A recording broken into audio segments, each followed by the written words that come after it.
Did I just get kicked out? Oh no, that's Robert. Oh God, now I've lost my participants. Oh no, there we go. It's back. Open the participants panel.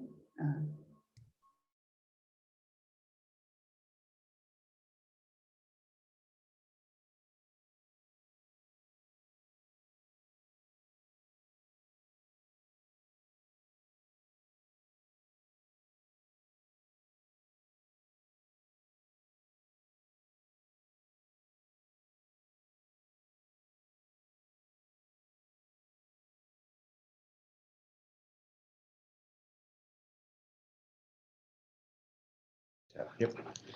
Hi, good evening and welcome to tonight's meeting of Burnside Council. We acknowledge that the land that we meet on is the traditional land of the Kaurna people and that we respect their spiritual relationship with their country. We also acknowledge the Kaurna people as the custodians of the Adelaide region and that their cultural and heritage beliefs are still important to the Kaurna people today. We also pay respect to the cultural authority of Aboriginal people visiting and attending from other areas of South Australia and Australia.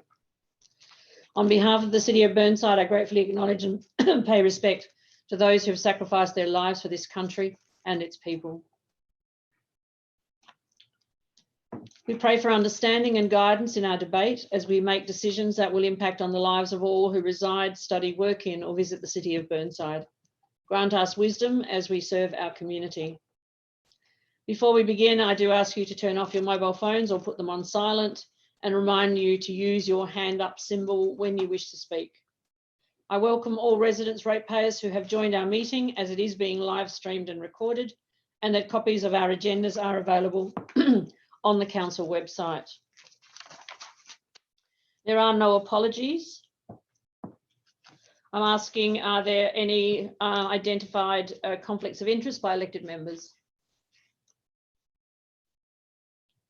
Since I hear no response, we'll move on.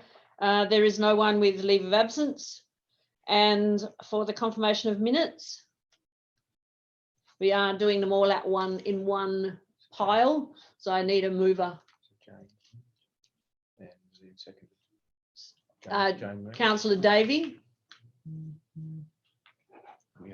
Can't hear her. In the special council meetings, that I'd be recorded as an apology, not absent. I was on standby and not able to be connected in time for that special meeting. So according to the rules, if you are not seated in the seat at the place, then you are counted as absent. I was seated in my seat trying to get into the meeting, but it was because of a technical hitch, I wasn't. So I consider that I was an apology and not absent. All right, we'll include it as an apology. Thank you. I'm now looking for a mover. You, Councillor Henschke, you moving? Yes. Thank you. And seconded by Councillor Carbone. All those in favour? Thank you. 1, 2, 3, 4, 5, 6, 9 yeses. Carried. I was asked last week if I could read out the numbers because it's not clear to anyone at home and perhaps not clear to you how many people vote in favour. It is hard to see though, they're not always, oh, they're all on the screen now, so it should be easier. We have 2 deputations this evening. Oh, sorry, I didn't move. Yes, I did. Deputations, we have 2 deputations this evening. One is from Old Collegians Rugby Club, represented by Rob Costanzo and Peter Allen. We just have to wait till they are connected.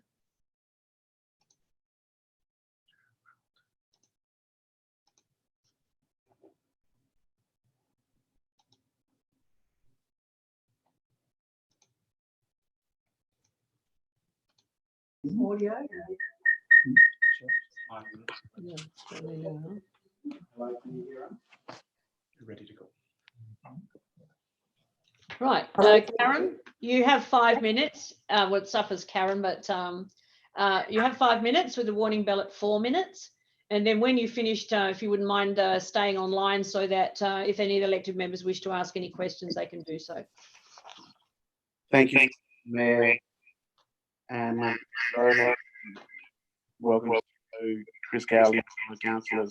I'd like to introduce you to Peter Allen, who'd like to talk. on our behalf as well. We mute one of them. That's beautiful. Your Worship, the Mayor and councillors. Better. Excuse me, I've just got a slight hiccup. Here tonight, we wish to address the where the club. They're not getting it.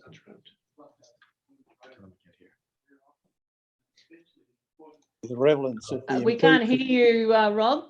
You might need to start again.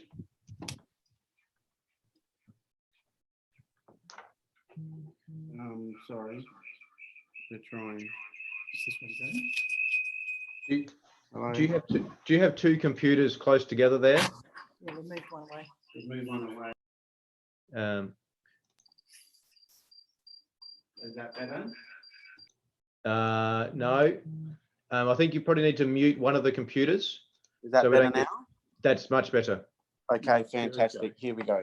Excellent. Thank you. Start again. All right. Sorry, Peter Allen speaking, Your Worship, and the Mayor and councillors. Certainly thank you for the opportunity tonight. And we really, what we're about is to wish to address where the club's coming from with its upgrade up at the clubhouse at Tregenza Oval, which you're obviously aware of, but especially the relevance of the improved facilities to both Burnside Council and its residents. And right up front, what we're doing tonight is requesting council's approval for stage 2 clubhouse upgrade and extension of the existing clubhouse, including the extra change rooms, and for the payment of $600,000 towards the stage. Stage 1, we're pleased to say, is already underway and should be completed by July this year and under budget.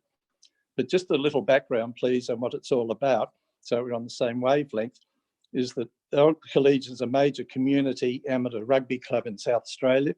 It was begun back in 1937, but I might add it's now and has been for a long time the most successful club on and off the pitch. Rugby union, it's important to note that rugby union is an international code, but the main thing is that it encourages participation of people of all backgrounds and all abilities to play the sport and be physically active. Men, women, juniors, and even oldies. Importantly, the club has been based at Tregenza Oval since 1953, and the club has certainly appreciated the continuing support of Burnside Council over some 70 years of tenancy, with ground maintenance and recently improved oval drainage and oval lighting. So thank you for that. The original clubhouse was opened in 1972, with the change rooms added in a period of 1977-1980, and all costs were to the club. Now the clubhouse, and this is coming to the point, is in need of refurbishment and bringing it up to current day standards, including health and safety standards and the current building code, as well as improved facilities for the club. With foresight, the club management was successful in gaining a substantial Australian Sports Commission grant in 2019 to upgrade its clubhouse at Tregenza Oval. The vision for the clubhouse upgrade and extension is to have a high quality facility that includes separate change rooms for male and female players and match officials, and also a much improved multi-purpose clubhouse for both the club itself and, importantly, used by Burnside's community. Collegians is confident that the upgrade fits very well with the Burnside Council Strategic Community Plan of 2016 to 2026, and namely, and I quote, high quality sport opportunities, enhanced existing sporting facilities, have a high range of high quality sport and recreational facilities, and as one of the council's value, to be innovative and creative. We believe that the Collegians has been highly innovative and creative with the initiative and design, an outstanding design for the upgraded clubhouse at Tregenza Oval. It is a long way from the club's initial small galvanised iron shed in the 1950s and 60s, I might add. We also strongly believe that the benefits of the upgrade not only benefit Collegians, but also the council itself and Burnside's community. In particular, in the handout, there's more detail, but in particular, the council is gaining a high quality contemporary sporting facility in its assets, capitalising on outside matching funds. the Sports Commission 500,000 and the club itself 150,000.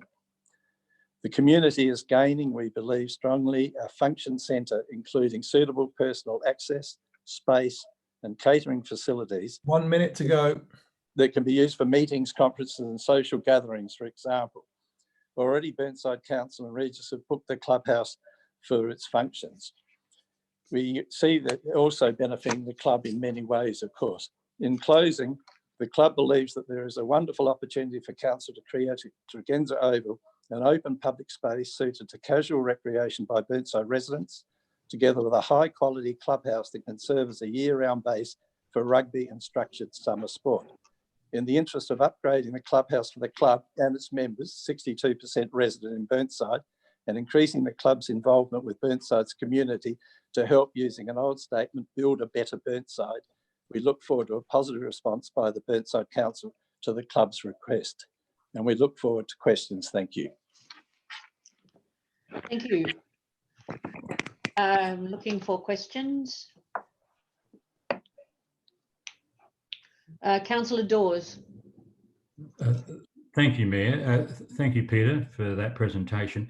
A question for you. Can the extension of the clubhouse take into account the eucalyptus tree and the olive trees? Sorry, can The eucalyptus tree. Yep, Yeah. yes, it does.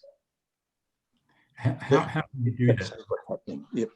So That's what's happening. Yep. So we would like to remove the eucalyptus tree and 3 olive trees, so we can have it wide enough to facilitate what we would like to build, and also to add access. So there'd be 3 ramps to be accessed, so you can access from the road, as that's sort of the main car park on that side to get to the club rooms. So, did you say that you'd keep the eucalyptus tree? I didn't quite pick that up. No, we'd like to remove the eucalyptus tree.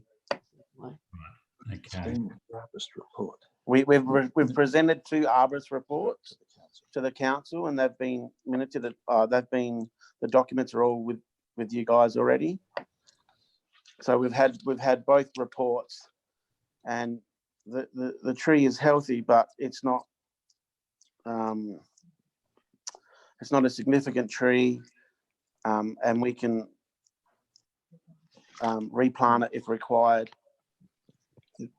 Yeah, it seems, Peter Allen again, yes, this has certainly had an arborist report on it. It is being submitted to council, and I'd suggest that it's part of your the decision with the approval for the upgrade that we're seeking for the approval of that. And I might add that with consideration of that, it's there were olive trees up on the the southern end that were removed by council, and I know that these are old olive trees. I have been a resident in this area since birth, and they were part of our upbringing, but this is still being resolved. Thank you, Peter. Councillor Hughes. Thank you. I just have a question. You've mentioned obviously there would be a benefit to the whole community by the City of Burnside contributing to this facility, and I'm just wondering how you see that being managed. Would I guess the community have to apply to the club to manage that, or would it be managed by the council? It'll be managed by the club with the council's help. So we're open up to work with the council in many different ways. We've worked with the council recently, and would like to move forward working more with them. And we're also working with the other community around us, like Regis would like to do a community Christmas function for the whole of Burnside community. So we would like to work together and create as many opportunities as possible to make this an inclusive and open facility for everyone. Councillor Davey.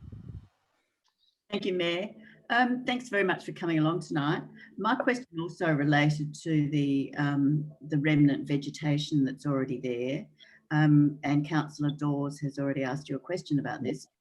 Have you got the capacity to organise the buildings so that bearing in mind that we're in a climate change emergency and we're trying to save as much of our vegetation as possible, is there any other way to configure the buildings so that this can be saved? We've looked at that and we've had a lot of different options on where we could do it. To give the facility the right size and to basically make sure we've got the right access, I don't think we can. But we would, we want to work and have a plan to reinstate more trees further around the corner. So the council or the facility will actually gain more trees than lose basically 4 trees. They'll gain much more.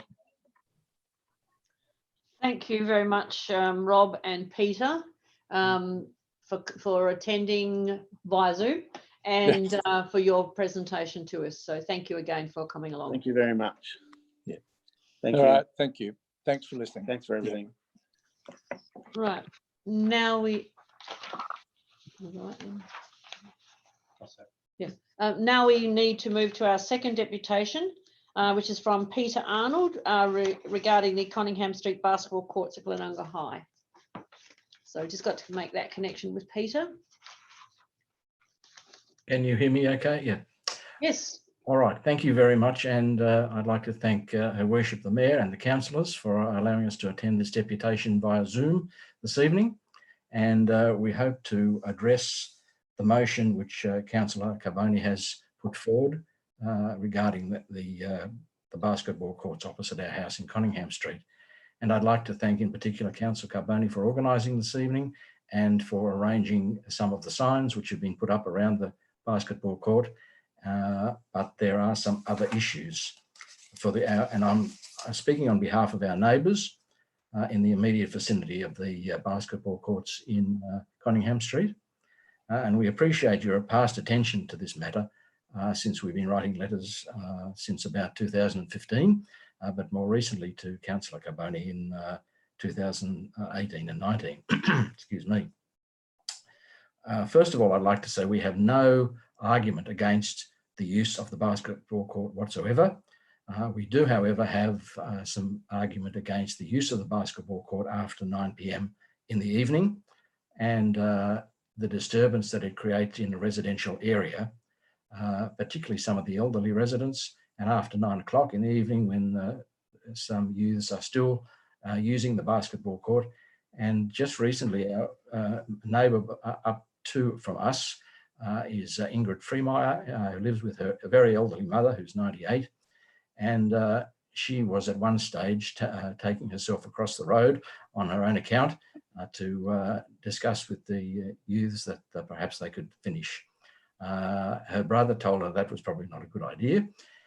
So my wife and I took up the mantle and crossed the road to discuss with the youths. And more often than not, 99% of the time, the youths often said to us that, oh, look, we're really sorry. We didn't realise it was this late, and they left accordingly.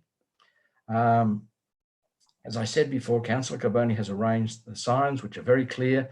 The courts are to be used between 7 a.m. and 9 p.m, but after 9 p.m, they are closed. But at the same time, the use of the court it's not locked, and when some of the youths are very happily entertain themselves on the court, we're very concerned that they're often unsupervised, or not often, more than often than not, unsupervised and can basketball court.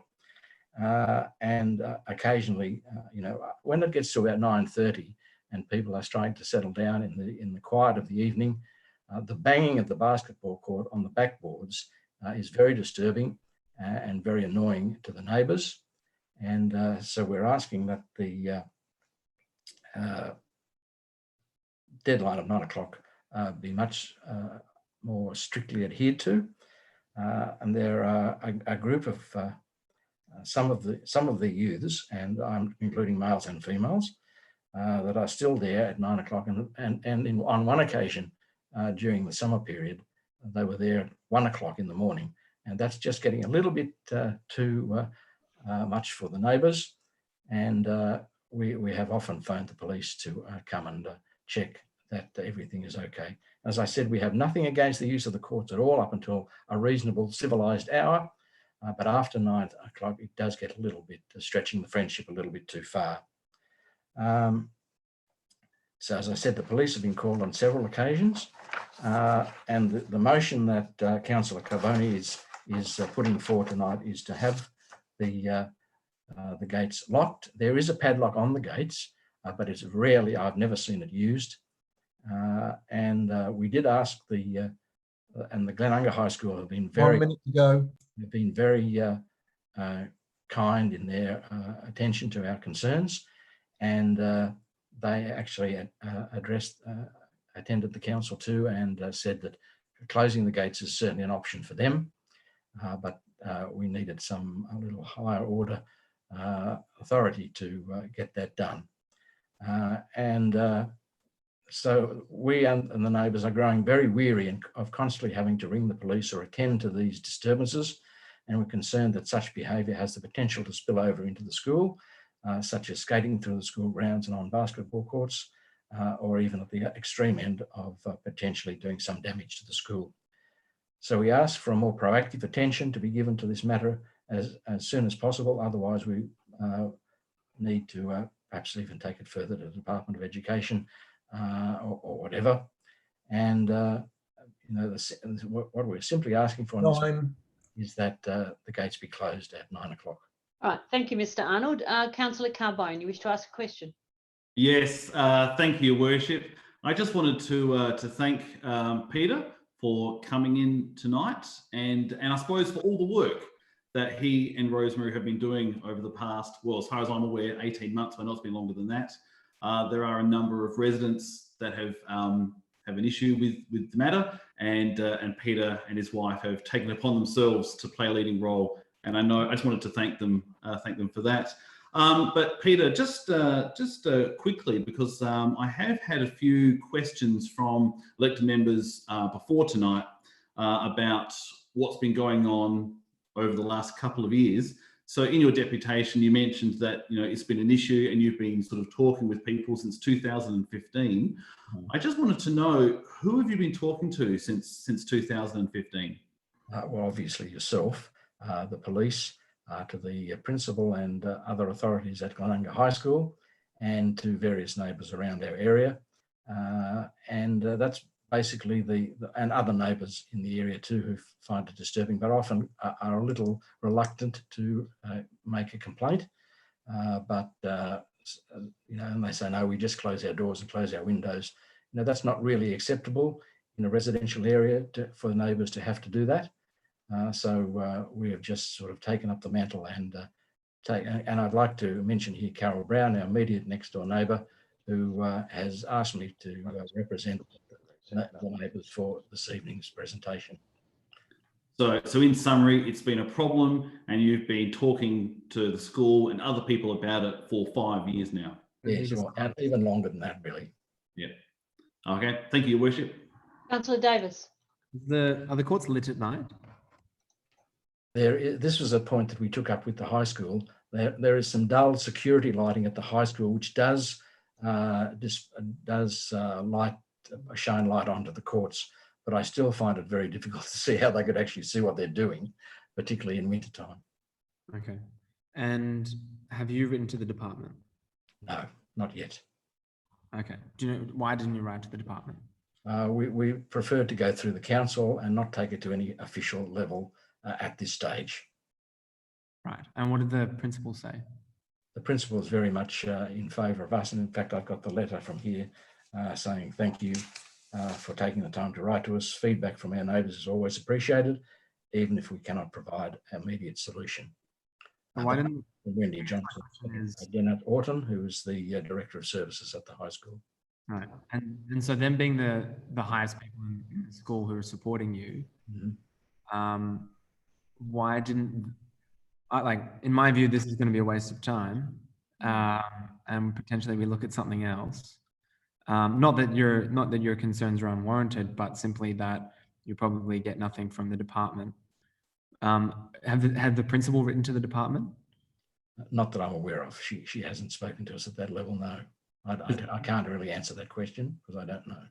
Because it seems to me that the principal should be writing to them because they would have more weight than we.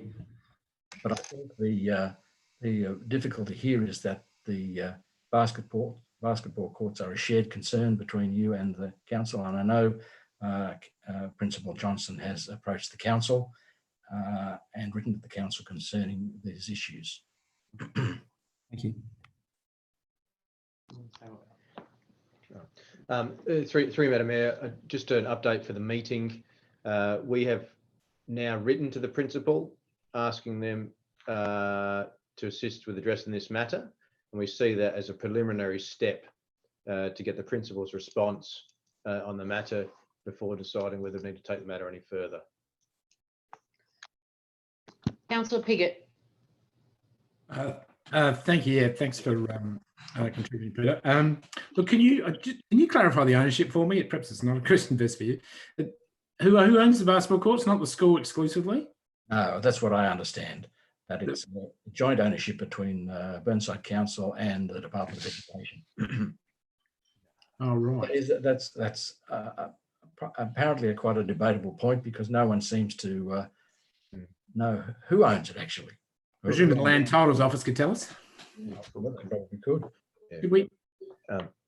If I may, Madam Mayor, I might just ask Barry and Martin if they're able to provide any insights into the ownership of those tennis courts, the basketball courts. Well, they're tennis courts with the basketball. Can they speak? Barry, I should have. Are you there, Barry? Yes, through the chair, I can confirm it is state government land, so owned by the school. Thank you, Barry. Councillor Hughes. Oh, sorry, Councillor Piggott. That's okay. That's fine. Thank you. Councillor Hughes. I was just going to ask, had you called the ranger at all when there was this nuisance happening? There is a number that Councillor Carboni has arranged to be placed on the notice board, on the signs at the 3 entrances to the courts. But when we did phone after 9 o'clock, apparently the ranger wasn't available.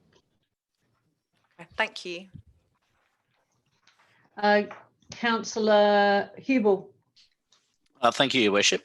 I'm a little bit curious. Thank you again, Peter, for coming in, by the way. I'm wondering about how this has evolved over time. Are the courts relatively new, or have they been around longer than you have been in the street? I think they've been around longer than we have been. We've only been here about 14, 15 years. Okay. And they became a concern in 2005. Soon after we arrived, it was a bit of a concern, started to be a concern. Right. Are the courts used a great deal outside of school hours? That's on weekday afternoons and weekends. Are they? What's the usage like outside of school hours? In the late afternoon. Before late night, that is, obviously. Soon after school finishes, they're used by the netball court or the netball clubs, the tennis clubs, for private people to play tennis. A lot of people play tennis in the early evening and late afternoon, particularly in the summertime. Okay. And then, of course, there's basketball games going on after school until a reasonable hour, which we're not concerned about at all. So they sound like really popular. It's a really popular facility, even a popular facility, yes. Yeah.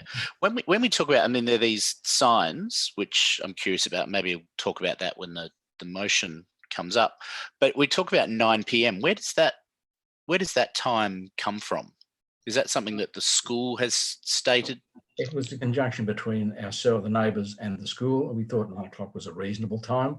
Okay. Particularly in the summertime when it's starting to get dark, and certainly in the winter time it's dark now. Yeah, right. Wonderful. All right. Thank you for coming in and answering my questions, Peter. Councillor Lemon. Thank you. Thank you for coming in, Mr. Arnold. Just to be clear, you are actually talking about the tennis courts that are in the open, The tennis court and at basketball the edge of the school, facilities. but they're used as basketball courts too, obviously, yeah. but they are mainly used as tennis courts, yes? I'd say they were used equally by both sporting organisations. And they are open air out Open air, yeah, yes. as tennis courts. Thank you. And so they're on Conningham Street and they have an immediate neighbour, I think number 26. Also, the 9 p.m. when you came to this arrangement with the school, when was this? When did this take place? Oh, a long time ago. I think Councillor Wilkins was councillor at the time. You would know Di, of course. Yes. And it was just an agreed upon random time that we thought was a reasonable time when neighbours are starting to settle down for the evening, and we thought it's a reasonable time to ask people to leave the courts. So it is in the last 15 years since you've lived there that this has taken place? Oh, yes, yes. Yes, thank you.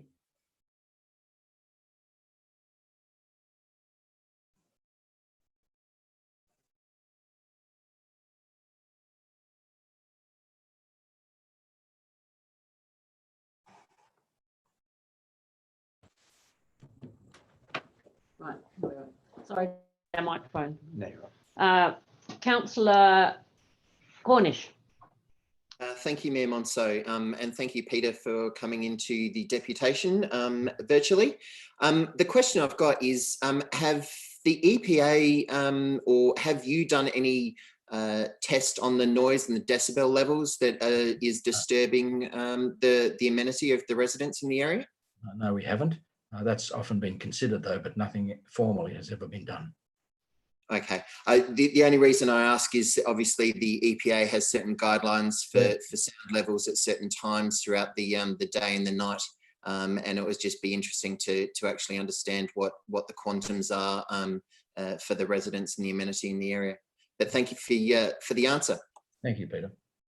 And thank you, Mr. Arnold, for coming in. And we'll look forward to the debate when it takes place. Thank you very much. And thank you for having me. All right, now we'll move on to petitions. There are none. Public question time, of course, is temporarily suspended. The questions on notice should have been all received by email about an hour ago. So those answers should be all with you. Item 10 is motions on notice. Councillor Davis, you wish to have something to say? Yep, I'd like to move a formal motion that items 10.1 and 10.2 be adjourned to the next council meeting. Do we have a seconder?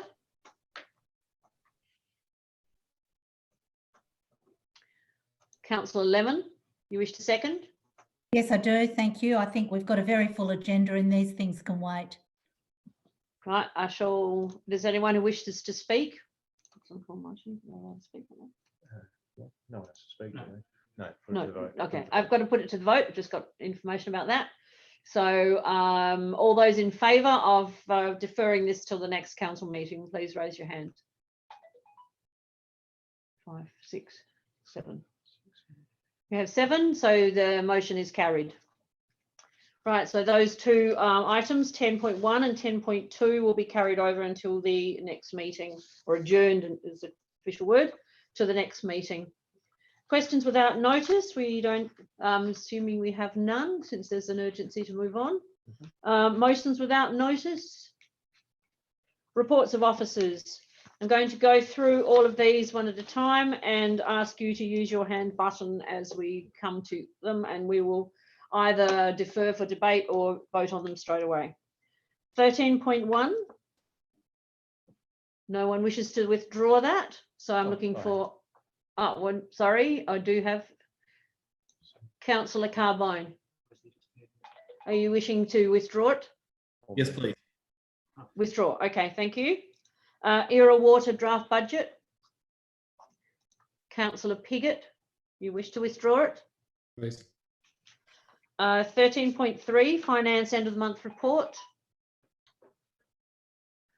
No hand, so I'd like a mover, please. Councillor Cornish, you're moving. Seconded Yes. by Councillor Hughes. All those in favour? Carried. About 9 or 10 up there. Okay. 13.4, application for additional loan facility. Right, I'd like to seek a mover. Councillor Cornish. Seconder, Yes. Councillor Jones. All those in favour? Carried. Fees and charges, schedule of fees and charges, 13.5. No one's withdrawing, so I seek a mover. Councillor Cornish. Councillor Lemon. No, sorry, Councillor Hughes is the seconder. All those in favour? Carried. Draft 13.6, draft council annual business plan and budget long-term financial plan. Councillor Henschke wishes to withdraw it. 13.7, East West draft annual plan. Councillor Carbone wishing to withdraw it. Beulah Park traffic control and monitoring. Councillor Davey wishes to withdraw it. 13.9, business parking permit. I saw a hand. Councillor Henschke, you wish to withdraw. 13.10, Old Collegians Rugby Club. Councillor Henschke, you wishing to withdraw that? No, sorry, just an error. Okay, Councillor Hubel, you're wishing to withdraw it? Yep, that's good. Right, thank you. Heritage Plaques Pilot Scheme. I'm sure that will be you, Councillor Henschke. The Parkway Bluestone Curbing, Councillor Davey. Yes. Tusmore Park Wading Pool consultation. Right, no one's withdrawing that. So Councillor Hubel, you're moving. Councillor Cornish seconding. Yes. All those in favour? Carried. The Park Run event proposal. Councillor Hubel, are you wishing to withdraw it? No, just move it. Oh, there you go. Moved I'll second. and seconded Councillor Jones. No, sorry, Anne. Sorry, It's me, I think. Councillor Jones. Councillor Jones. Councillor Jones it is. And are you moving that were you withdrawing this, Councillor Jones, or were you wanting to move this now? I think it needs some discussion. Right, so you're withdrawing it. Thank you. Yeah. Sorry, unless Henry wants to. Well, it was a bit confusing. You don't get to go with the person who wants to just- I'll take your advice. Just through Madam Mayor, I was of the opinion we had a mover. Who was, and I see Councillor Davis and Councillor Hubel. So as it stands, we have a mover and a seconder. No, we're going to withdraw it for debate. So We'll withdraw it. Okay. All right, withdraw for debate. Thank you. And the withdrawer for the debate when it comes up is Councillor Jones. Yeah. No, it's Hubel. Sorry, no, Hubel. No, Councillor Hubel. Yes, Sorry, Hubel's Councillor first. Hubel. Which one are we talking about here? Are we talking about 13.4? We were? No, 13.14. Yes. We were, yes. Okay, subsidiaries, we can go through those. Okay, subsidiaries 14.1, nothing, 14.2 and 14.30. 14.4, have a mover to accept the minutes. Councillor Cornish, seconded Councillor Lemon. Those in favour? Thank you, carried. Eastern Regional Alliance, 14.5. Councillor Davis, seconded Councillor Lemon. All in favour? Carried. Brownhill Keswick Creek, Councillor Cornish, seconded Councillor Davis. All those in favour? Carried. Reports from members of delegates, we don't have to move, but if you have anything you wish to add, please. Your mayor's report. Yeah. Oh, sorry, I missed the number 15, the mayor's report. So Can I have a mover?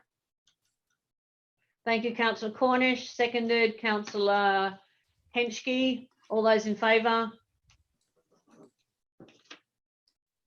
We've got 6. So, okay. did you just mention Brown Hill Keswick Creek? Sorry, I can't. Yes. I'm not sure what We that is already on the did that agenda. one. We already did that one. 14.6, we're up to, we just did number 15. I don't think my agenda has a 14.6. There's Era Water, then Eastern Regional Alliance, and then 14.6 is Brown Hill Keswick Creek Stormwater Board. Refer audit committee agenda.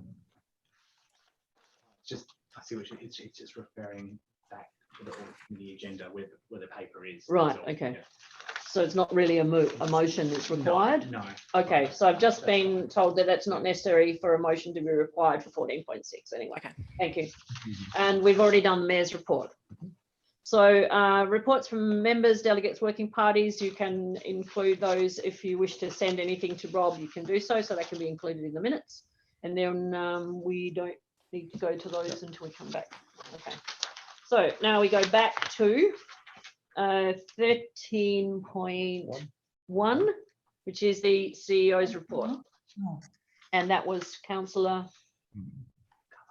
Carbone. I didn't get the right names down. Good. All yours, Councillor Carbone. Thank you, Your Worship. Look, I'll be short and sweet. I'm going to move as per the officer's recommendations, but I wanted to withdraw it only because there's one particular thing that I have noticed about our new CEO, and I thought it's worth mentioning. It's not a biggie, but it's certainly something that's important to me. I have mentioned it a number of times in the chamber, and I certainly think it's the new way and a better way that we can communicate with our residents. And there's one thing that has definitely stood out to me since our new CEO started, and that is the vast increase in our social media.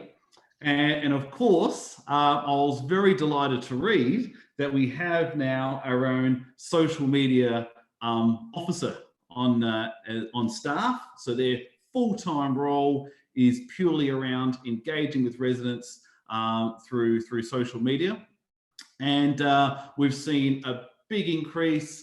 We've seen videos surrounding the launch of the pump park, the pump thing. And of course, then we saw the launch of our buskers and so forth. And there's been lots of other videos. Oh, and then of course, there were the videos regarding her worship with Anzac Day and storytelling and all those things. And of course, if you have a look at the analytics, the reach has been. Councillor Davis, which is okay. Sorry, Councillor Davis has moved a motion that the motion be put. We don't have time for platitudes. Send him an email. Whatever. Seconder, please. I'm happy to second Councillor that. Cornish. sorry, Sorry, no, sorry, it's sorry, Councillor Davey. Mhm. Anyone else wishes to say anything? Oh, no, we can't, of course. Okay, those in favour? Carried. 13.2, the Era Water Draft. I think that was Councillor Piggott. Now spend the time.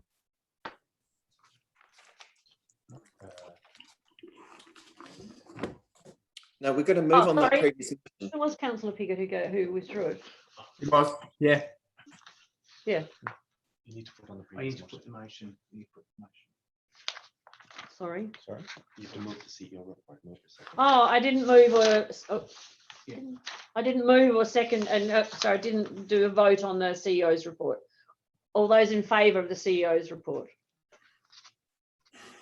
No, so we had a mover and We second did. for We the had a motion move a report. second. I'm sure we. So then that wasn't the motion we put. Then we're going to have the motion was put. And Oh, carried. okay, Okay, right. Sorry. All right. Now we have carried the that motion is now being received. 13.1. Now we move to 13.2, and it is Councillor Piggott who withdrew it. Thank you. Firstly, I'd ask Councillor Davis not to pull a stroke like that on me when I'm perhaps talking to my motion. I have proposed an alternative motion that I hopefully is there. Just got to work out how I see it. It'll be there in about 30 seconds, 20 seconds. Yeah. There you go.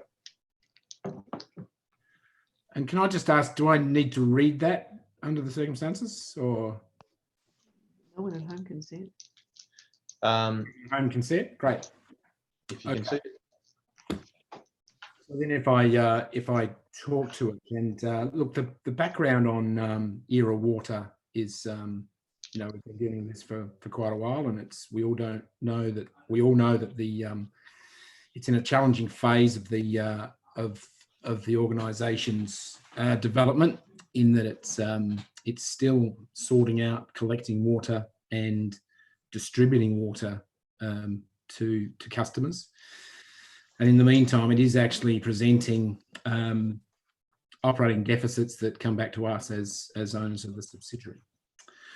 The report in front of us was asked for it basically as a result of, we as one of the 3 constituent councils need to approve the budget for 2021 for Era Water, and the report does actually recommend not doing so. You will have received something from me and Sarah in regard to the a case that we should actually approve this budget, and I think it is important that we approve this budget. The ongoing activities of an organisation like Era Water do require us to approve the budget, and operating without that happening does put the organisation and its management probably at risk. So it is important, I think, that we do approve a budget, not necessarily blindly though. And the motion in front of you, you'll see that it basically does talk about, in point 1, issues that have been identified by administration and also reinforced by our own audit committee, where we do have concerns, and they are primarily around worrying about the revenue coming forward, because we have a history of the revenue not being produced, the ongoing fixed costs that are really standing in the way of it becoming financially viable. The risk, and this is the big one probably, that the borrowing limit that's currently approved by council will be exceeded, and fourthly, you know, the history that there has been that budgets haven't been met. So I think it's important that we do send that message back to Era Water that is how we feel. But in actual fact, given all that's the case, I still feel there's a strong case that we should actually approve the budget. To not do so actually makes the situation worse. It actually increases the risk on nearly all those things more than if we do approve it. The issue around the revenue, I feel there's a case to be made that we are better off to approve a budget that we might think they are optimistic about, and you know, work with them and make sure they deliver it. To send it back to them and get a smaller number might actually take the pressure off how hard they push to actually deliver it, which then of course would also impact both the financial result and the borrowing limit. There's a couple of other issues.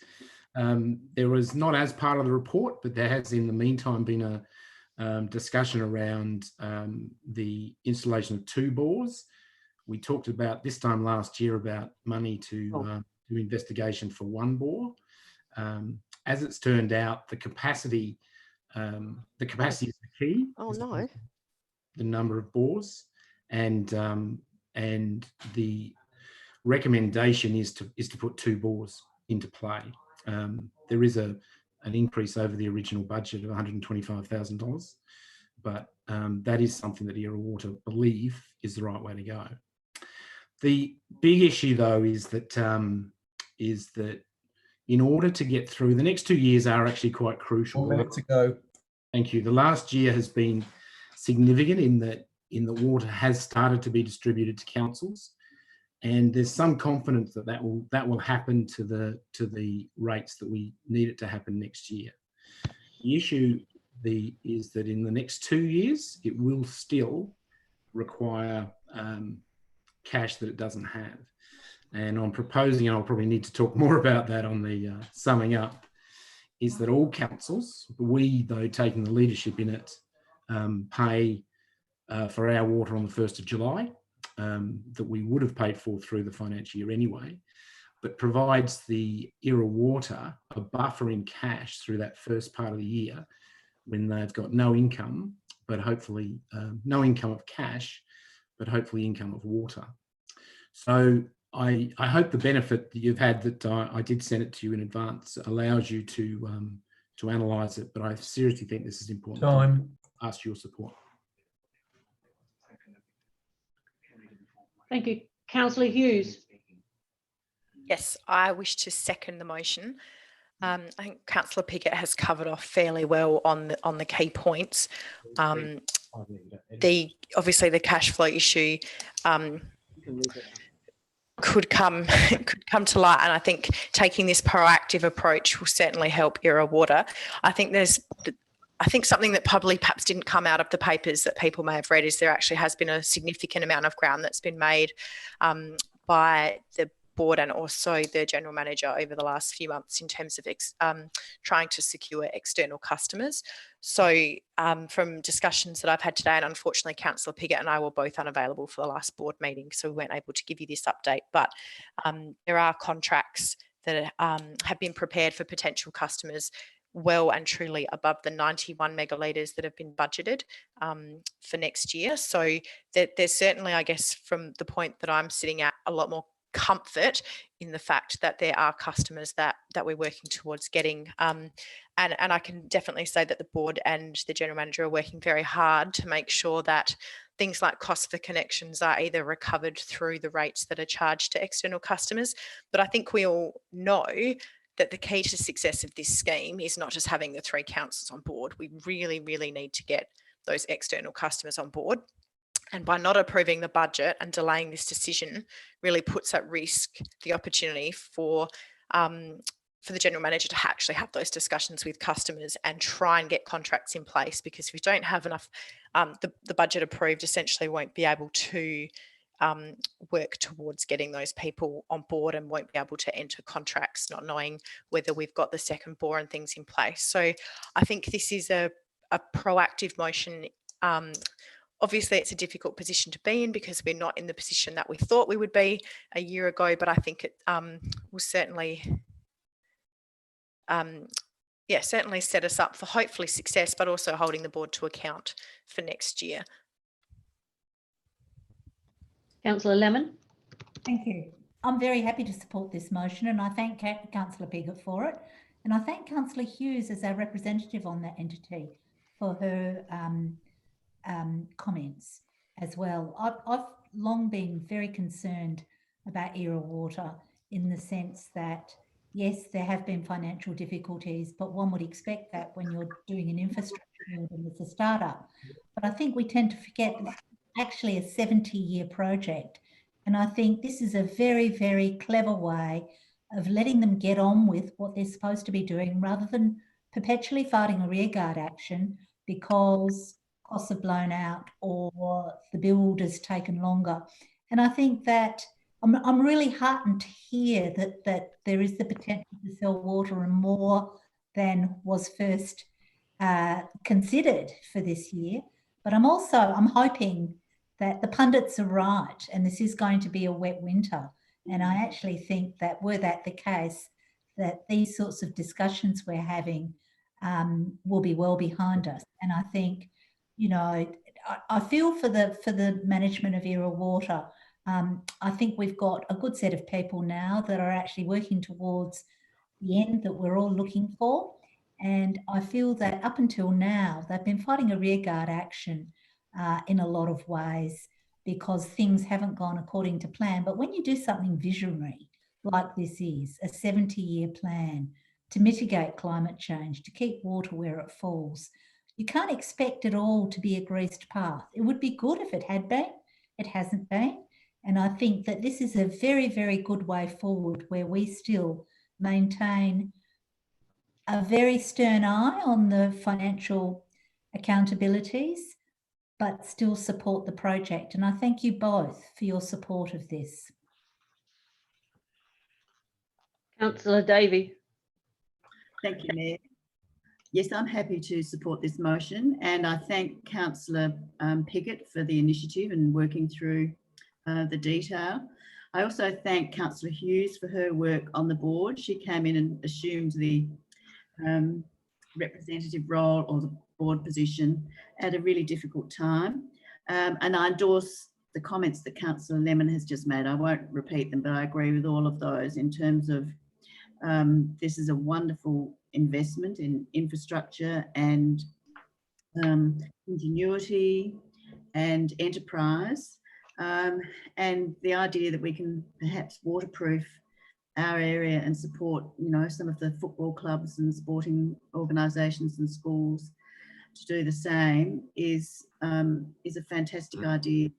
It has had a rough start and has had to be supported through, but I agree we've now got some terrific staff on board who we need to support to get on with the job. So thank you for this motion. I'm happy to support it. Councillor Turnbull. Thank you, Mayor. Well, I'll speak against the motion and I will not support it. And if this motion doesn't get up, I flag that I will have an intention to run for the officer's recommendation. Excuse me, Councillor Turnbull, could you just put your microphone up in front of your mouth? We're just struggling to hear you. Oh, sorry. Yeah, sorry about that. Yeah, keeps coming off. I'll start again. Thank you. I will speak against this motion.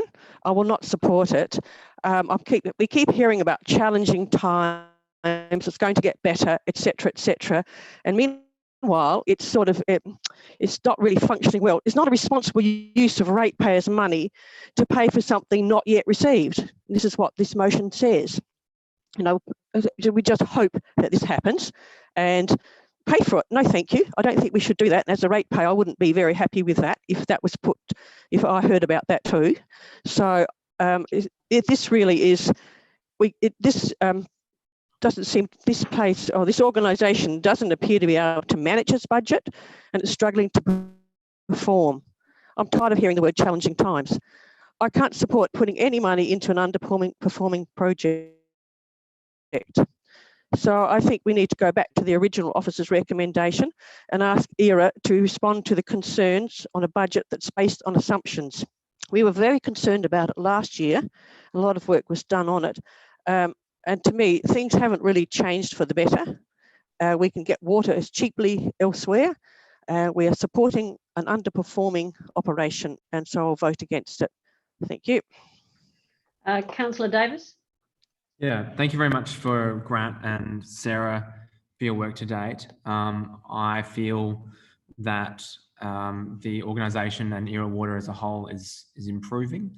And I suppose I have a question in the interim, is that I know the debt limit is 15.3 million, but our current liabilities is 15.15. So it's 150K away from our debt limit. Are we likely to meet that shortly? Is there going to be a need to increase the debt ratio there? 3 minutes, Mayor. I'm happy to call on Mr. Cooper to give us some insights. I know it's kind of a complicated question. Thank you, Chris.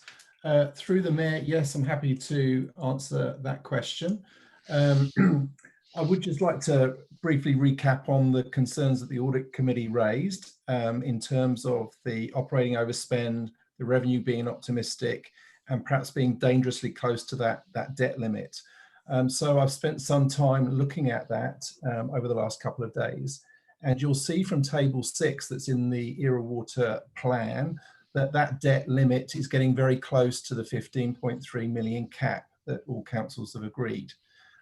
We have established from the information that's come through after the Audit Committee that there is another 125K of cost that will be required in this financial year to actually secure the 2 bores, which will cover off or mitigate the risk of the water supply. So that table 6 doesn't include that 125,000. So if you run that through the numbers, I think in December we actually slightly exceed the borrowings cap, which obviously will be a big issue for all 3 councils. It's very clear that the bore capacity is vitally important to the success of the project. As is, I understand they've got third-party contracts for 136 megalitres sat on the table at the moment. So if we don't approve the budget tonight, there will be delays in progressing with those contracts and obviously the connection costs, which are already budgeted. The key thing about the debt is that the proposal that Grant's put forward to do a prepayment for the water, it's in there at 90%. What that effectively does is bring 600,000 of cash flow in advance to the project in July, which will mitigate those cash flow pressures throughout the year. What we probably need is fairly quickly a revised budget projection in terms of cash flow if all councils sign up to that. But I think it's a very sensible proposal that's put forward. And without that, clearly the bull capacity, the sales contracts to third parties and the borrowing cap will all be key risks. And the borrowing cap is something that all three councils will have to address at some point if we're not able to support the cash flow of this project in the short term. Yeah. Okay, that's my question for now. Sorry, did you wish to speak on it, Councillor Davis, or just had a question? Yeah, thank you. All right, so Councillor Hubel. Thank you, Your Worship. Look, every time we talk about this, we do end up really having a lot of these same old conversations. I think what hasn't changed is that this is a worthwhile project. Look, if we could snap our fingers and have it done, I think we would all agree to do that. I think where the frustration is coming is that it's not working immediately. But this is a long-term project. This is a innovative project. This is a forward-thinking project, and this is a project well worth continuing to support.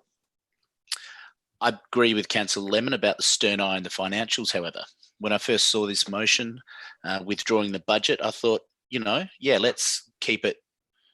Let's keep the let's keep Era Water honest and not make it too easy to carry on without constant scrutiny.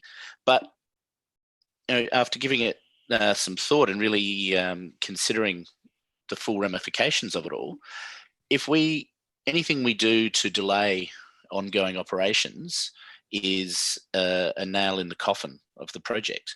I think we need to be clearing the way for this. Yes, it's frustrating that that money is being lost on this. Yes, it's frustrating that we're not capturing all the water we want, and it's frustrating that the bores aren't working. But look, I think when this is up and running, and I have every confidence that it will be up and running, when this is up and running, we will hang our hats on this. We will look back and go, oh, gee whiz, what a great council that persisted and got this over the line. So I would urge councillors to persist with this. And look, yeah, if we haven't received it, we shouldn't pay for it. But if we were building our dream house and we had spent years with architects and poured our heart and soul into the design of a dream house, and anyone that's been involved with any kind of construction knows that they're money pits. Things don't work out well. They don't go to plan.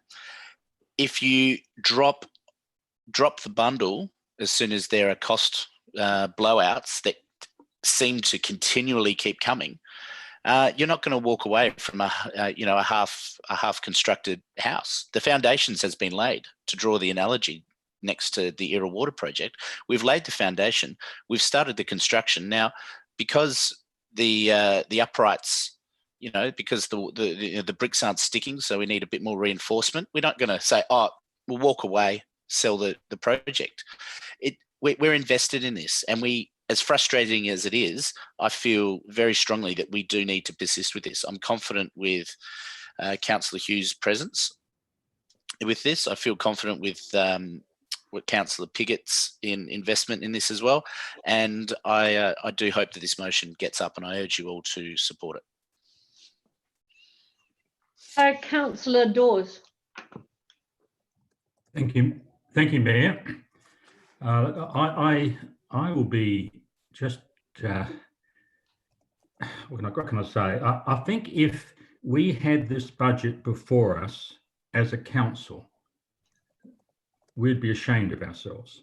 We really would be ashamed of ourselves. However, I still say the jury is out. I do listen to Councillor Pickett. The next 2 years are going to be vital, probably less than 2 years. I have to say that to you. Councillor Hughes is talking about external customers. That does give me comfort, and I'm glad that she did mention that. And she mentioned about holding the board to account for next year. And I am going to be very strong on that as well. I have to say it's not a 70-year project. I've said it before, but others say differently. And I don't want to increase the debt level any further. When I read this the first time, I saw so many red flags, and I'm sure that any resident would say, what is happening here? It was the oh no comment, and I think I said it 4 times in the first few pages. I guess my concern was that neither of our representatives could attend the last Era Water Board meeting, and therefore couldn't comment on the budget. So that was a concern to me, not because I couldn't attend, but because perhaps we needed to have a good look at this. And I'm pleased somewhat that Councillor Pickett has changed his motion, because when it came to us this afternoon, it was approve the budget, but note this. Now it's changed, note this first, but we'll approve the budget in the interests. So there has been a change there, and I think that's the right order. And I'm very pleased that Councillor Pickett has changed that order. I do believe this was the unanimous decision of our audit committee to put forward the officer's recommendation. Now, I know, and from my past life as a board administrator, auditors are a strange beast at the best of times. More conservative than the rest of us. But we do have 2 independent members on this particular audit committee who are worried about the operations of the Era Water project. So I do want to listen to that, and I do understand that. But yeah, too many red flags for me. Pleased that Councillor Hughes has given us a bit more information. Pleased that Councillor Pickett has changed his motion to indicate that the most important thing to the Era Water Board is, guys, we are watching you. Thank you. Councillor Davis. Yeah, look, I support that Pickett's motion and Councillor Hughes's suggestion that we support it. I think that it's a 70-year project, and we've had dry years. The business is to collect water, and we haven't had the water we needed. Secondly, we can't get it into the ground. It's very simple. The reality is you don't know if this will perform as intended or not, because we don't have the data to actually make a decision as to whether it's going to be an excellent project or whether it's not. We just don't know yet. And at this stage, we've commenced along this path, and I've always supported it, and we still don't have the answers to those unknowns. And so to my mind, we need to go ahead and approve the installation of the additional capacity so that we can give it its best shot. Now, if you don't want to approve it, if you don't know what it's worth yet, and if you're worried, then move a motion to sell it. I know plenty of countries, external countries, that would love to buy up our utilities and have been doing that for a long period of time. I'm quite confident that they will. And the reality is that you'll sell it very cheaply because you don't know what the answer to those 2 things are, is how big is our bore and can we inject enough water? So I think we need to give this every opportunity. And Helga is exactly right, or Councillor Lemon is exactly right, when we say we have a rearguard action with people who are essentially running around being no-no penguins, who want to oppose everything because that's what they think is being responsible. But the other thing is that those people aren't coming to us with solutions.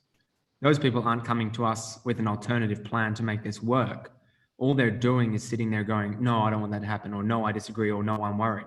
Well, then go and fix it. You've been elected to the council to go and want input. I think Councillor Mayor Monceau was saying something. But if you're an elected member of this council and you can see a concern, then go and fix it. That's your job. And in my view, I'm waiting to see if those things pan out, to see if this project can be successful. And we'll know that when we have sufficient rain, we have sufficient bore capacity to put it down.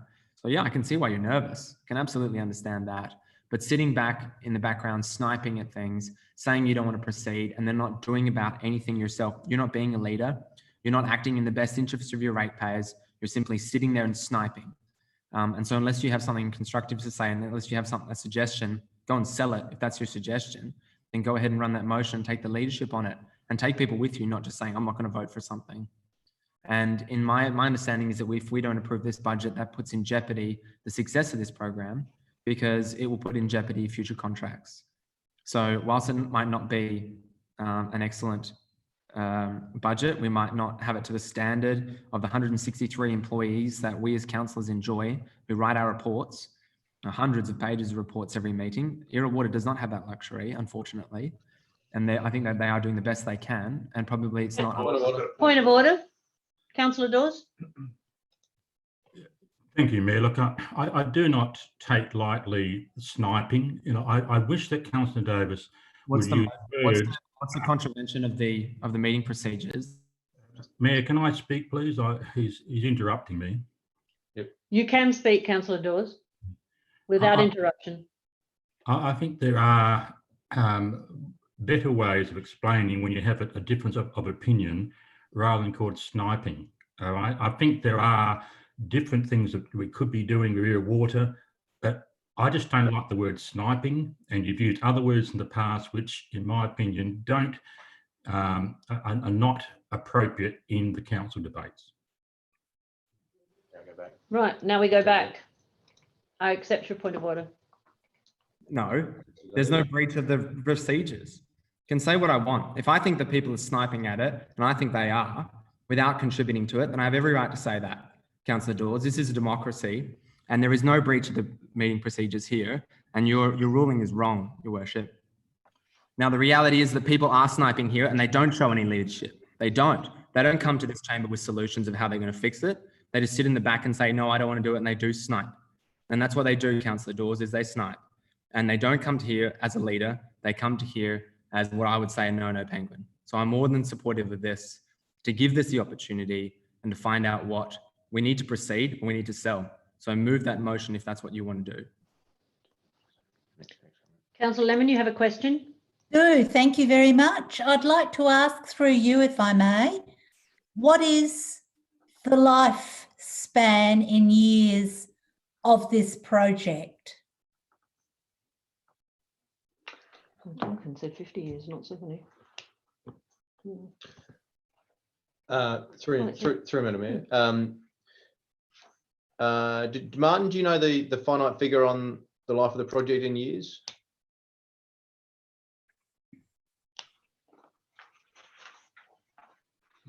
Yes. Hi, Chris. Through the mayor, I believe it was a 70-year project. Thank you. Right, Councillor Jones. So we can. You have another question? Yes. So Councillor Dawes was wrong when he said it was not 70 years? Well, the Tonkin report said it was 50, but that's pedantics. Well, I think that it's important to get it right if you're going to actually snipe. I do not believe that this kind of discussion is getting us anywhere, and I'd like to move now to Councillor Jones. Thank you, Mayor. I do appreciate the spirit of this motion. I understand where Councillor Piggott and Councillor Hughes are coming from. I tell you, I have criticised this scheme. I don't think it's sniping. I would say I have proposed an alternative, which is that the distribution system is good. I think there's value in that. And it has been suggested, and in the draft Tonkin report, it was discussed, the possibility of using SA Water Get Water, which we can get for under $1 a kilolitre, and using that because we know it's there. We know that every day of every week of every month of every year, SA Water processes 25 megalitres of sewage, which otherwise gets discharged out to sea. We use it on Alexandra Avenue. We use it on Prescott Terrace. We could easily pump it up to the rest of our network. And that was the thing in the Tonkin report was considering. I don't think that I will ever be at this stage proposing to sell it because it's worthless. The numbers I've heard bandied around are 1 million for you know, a project which got net assets of 15 million. So we would be crystallising an enormous loss, which I think would be a bad idea at this stage.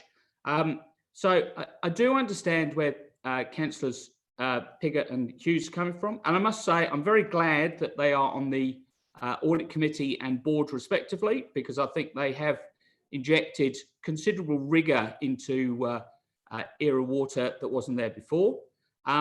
I am annoyed that once again Era Water are holding us to blackmail by coming up with this budget late in the day and then saying, oh, if you don't approve it, everything's going to go wrong, which I have to say is a bit annoying. I was irked that last year they came and said, we need all this money to build a bore. And then once they had the money, they spent $300,000 building a second bore, and they're now coming back and saying, oh, we need yet more money to connect it. You know, for people who are pretty much pushing their funding limits, I think that is a bit annoying.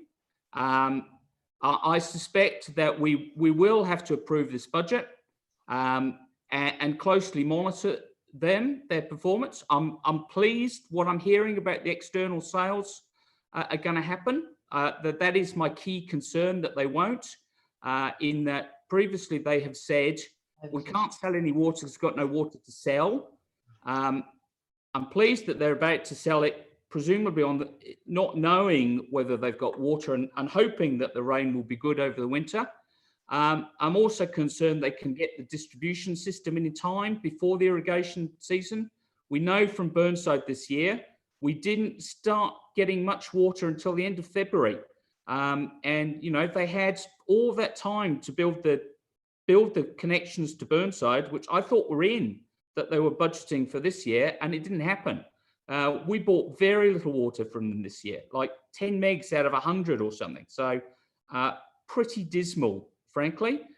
So I am a bit concerned that yet again, they are gilding the lily and that they won't supply what they said. And in very soon into the next financial year, they'll be coming back and saying, we need more than $15.3 million. So I think that's partly why the officer's recommendation was, well, guys, take a second look. If you're going to run out of money and you need support, let us know sooner rather than later. So that is my key concern. I don't think that's sniping, frankly, but there you go. So I think reluctantly, Councillor Piggott's motion is the best of a bad deal, frankly, because based on their past history, if we go back, they'll just say, no, we don't accept your points. We'll come back with the same budget. So I'm heartened that Councillor Hughes and Councillor Piggott are going to hold them to account. And I hope what the board have come up with is right. But I do think we need to finalise that Tonkin report, because it did have some issues. It did raise whether it was a 70-year project. Certainly they said it was 50 years. Someone had an example it was 50. There was an example from America where the Department of Homeland Security had said the life of these assets was 30 years. 30 years, I'm alarmed, frankly. But anyway, that's what I had to say. I've got concerns. I hope Councillor Hughes and Councillor Piggott will hold them to account. Thank you, Councillor Jones. Your time is up. Okay, thank you. Right. Sum up. Sorry, Councillor Piggott, do you wish to sum up?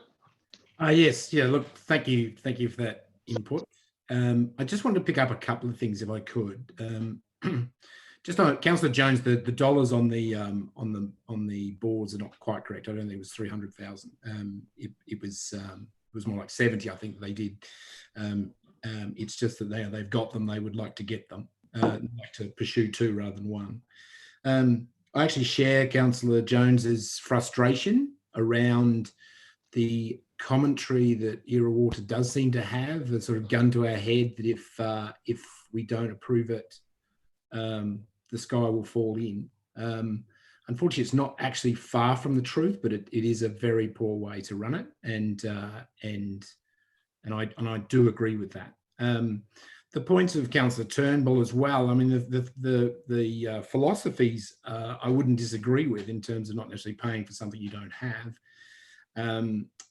But what it doesn't take into account, I suppose, is that we are 1/3 owners of this organisation, and we've got no way of getting it out of it in less than 2 years. And so it's not your ordinary situation. What the prepayment of the water does is actually leave the 15.3 million in place, and it sends the message, I think, to every water that we do not want to increase that debt limit. And to do that, we are prepared to pay for water that we will receive. What has happened in this season is that, yeah, Burnside didn't really get to a lot of its reserves, any water of substance, till sort of late January, February. The positive side of that, though, is that most of them did receive water, had some issues in a number of ways, but as we go into the next season, there's with basis optimism that Burnside will be able to draw down the water they committed to all the reserves on the list, as will Norwood and Walkerville. So it is frustrating in that it's not straightforward. That's very true. But here we sit, I think, where the council, the water being sold to councils, is much more positive. And we heard from Sarah, which was news to me, was around the external customers, which of course is also positive. So it is frustrating. I do understand that, but I think we are actually closer. I think we have got things we can this year that we can hang our hat on that give us a lot more comfort, albeit that we're not there yet. And whether it's a 50 or a 70 or a 30, to be honest, I think it's a 2-year project at the moment. We've got to get through the next 2 years, establish a certain amount of water coming in and going out, and a store of water, and then it will be a far easier business to run and to understand and to support. So I think, you know, everything was valid in its own way, but I feel the right thing to do is to approve the budget, having sent a pretty stern message that we weren't that impressed with it, and also to lead the other councils to prepay their water on July 1. So I seek your support. Thank you, Councillor Piggott. All those in favour? Carried. We move to 13.6, page 83, the draft council annual business plan and budget and long-term plan. And I'm not sure who it was. Councillor Henschke, I believe you withdrew that for discussion. Yes, thank you, Mayor. I move with the officer's recommendation. I withdrew it to give other elected members a chance to speak to it if necessary.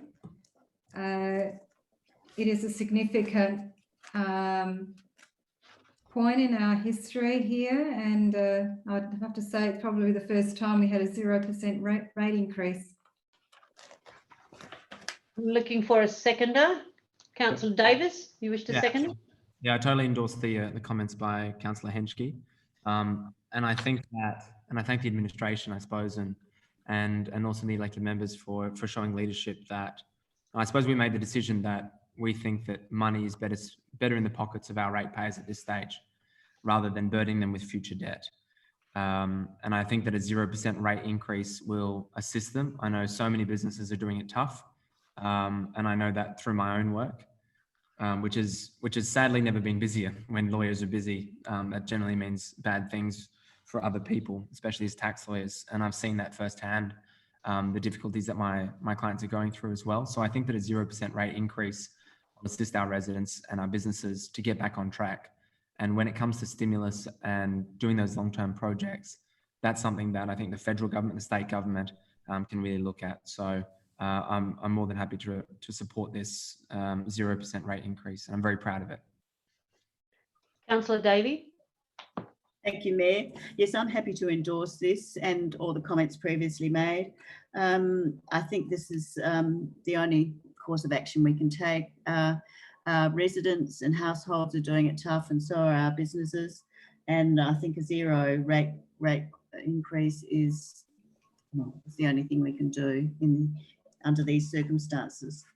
The only suggestion I would have is that can we have any photos of executive staff in such documents, that they wear collars and ties, that they wear business attire for such formal business documents. So that would be my request of the CEO and his executive team if they are appearing in the long-term financial plan or budget in photos. Is that doable? That's fine. Yeah, I'm happy to put a tie on for my picture. Thank you. I just think it looks much more presentable and business-like. So I think that's the way to go in our business plans. Thank you. Councillor Lemon. Yes, thank you. I'd like to thank staff for doing the enormous amount of work they've done over the last 4 weeks to bring us to this point. Working from home, probably not wearing a suit and tie, but being utterly professional nonetheless. I just wanted to raise that I read somewhere the other day, and I've been reading extensively online in recent times, that the federal government's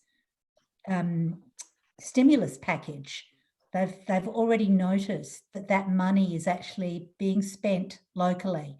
And I'm hoping that's going to be the case for the zero rates, that people are going to use that money, and I'm sure they will, and it'll be used at our local IGAs and it'll be used in our local areas. So I actually feel very, very strongly that we've done the right thing here, and I'm very proud of the decision that we made a couple of weeks ago and of the hard work that the staff have done to bring us to this point. So thank you. Don't see any other hands up. So Councillor Henschke, do you wish to sum up, or do you wish me to put the motion? Yes, thank you, Mayor. If we can put the motion, please. All right, I'll put the motion then. Please raise your hands if you support the budget. Carried. For interest unanimously. Right, now we move to 13.7, the East Waste draft, which annual plan was page 181. And the person who withdrew it, I think, was Councillor Carbone. Thank you, Your Worship. I do have an alternative motion, which is now on the screen. Do you want me to read it? It's coming, Councillor Carbone.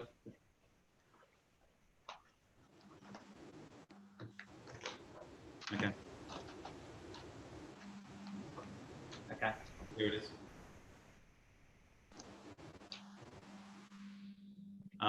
Your Worship, do you want me to read that out? It is brief, so please read it out for those at home. Okay, so the motion is that the draft East Waste Management Authority Annual Plan 2021 be received, and that the East Waste undertake a review of its common fleet charges ahead of its final adoption by the board. And in speaking to that, look, I'm going to be quite brief on this, because it is, I suppose it's a case of it is what it is. It is the cost of doing business. There have been significant cost increases when it comes to waste management, especially when it comes to hard rubbish. This was discussed at length at the last board meeting, which has a very, very active board, asking a lot of questions and so forth. So it was well discussed. For what it's worth, this is actually the second version of the annual plan. Like we have with our council budget, we have skimmed it right back to the bare essentials. So there were some discretionary items in the original plan.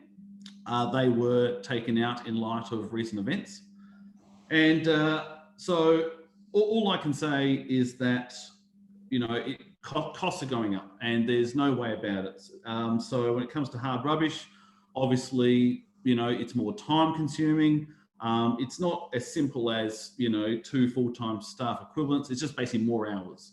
More hours, you need someone to drive, someone to pick it up and so forth. we have seen a big increase in illegal dumping.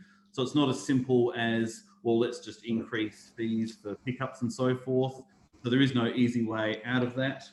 In terms of depreciation, we had a little bit of a change in method there. So that's why there's been a cost increase. Maintenance is just simply that. The only thing I would say in that is when it comes to fuel, that is a big cost that can vary a lot with virtually no notice. So we spend about $1 million on fuel per year. Now, at the moment, the papers say an increase of $70,000. Now, just to give you an example of how much things can move, okay, since this report was drafted, okay, looking at the diesel price at the moment and where things are heading, that's actually probably going to be more about a $140,000 decrease in the last year. So that's simply just the cents per litre for diesel going up and down and so forth. So that's all I'll say. I realise a cost increase is never well received. Nobody likes it. There are no discretionary items in this budget. We have skimmed it right back, and it's purely driven by costs. And there's nothing we can do apart from reducing service, which of course nobody wants to do. It's purely driven by increase in costs and perhaps maybe an increase in consumer behaviour for the worse, that is. And that's all I'll say, Your Worship. Thank you. I need a seconder. Failing there to be a seconder, we revert back to the original motion. The motion is lost. Lapsed. Oh, sorry, lapsed. Councillor Davis. Yeah, I'd like to move the officer's recommendation, short and sweet. Thank you very much for the administration on the work and identifying the issues there. I suppose my only concern and this is probably not relevant, but I'll quickly mention that I was disappointed that East West published their essentially their COVID response in their worst case scenario, because to me what that did was go against everything that we're trying to do here. And when we're talking about costs, we should always be saying and emphasizing that our red bins are the premier thing. Our green bins are foremost there. And in terms of costs, as Councillor Carbone said, that if people aren't doing the right thing, we need to be ensuring that we're communicating to them that our most important bin is the green bin and everything should be going in there. So I was disappointed to see that the board take the approach of releasing what should have been a long-term contingency to the public. But I thank the administration for their report. I don't have anyone else up on the screen. Does that mean you wish for me to go back to Councillor Davies? Sorry, it was there and then you took it away and now you put it back again. Oh, somehow it disappeared. Thank you, Mayor. Yes, I'm happy to support the officer's recommendation. I too was concerned about the East West release, the way it was worded in terms of their COVID management plan and their response to that. And I think Councillor Davis is right in that it was unfortunate in taking perhaps the emphasis away from the importance of recycling and reducing our waste to landfill as far as possible, and it seemed to diminish that. So hopefully that won't be the case and they won't be pursuing that. I also want to see East West doing as much promotional communication and work with councils to keep down to do everything possible to keep down our waste going into landfill. I don't think we can ever do too much until we're at 0 point on that scale. So that's my message to them. I know they're working very hard, but I think we can do much more, and I'd like to see that communicated and promoted. Thanks. Councillor Jones? Yeah, I just had a question. Am I right in thinking that they're giving the staff a pay rise this year?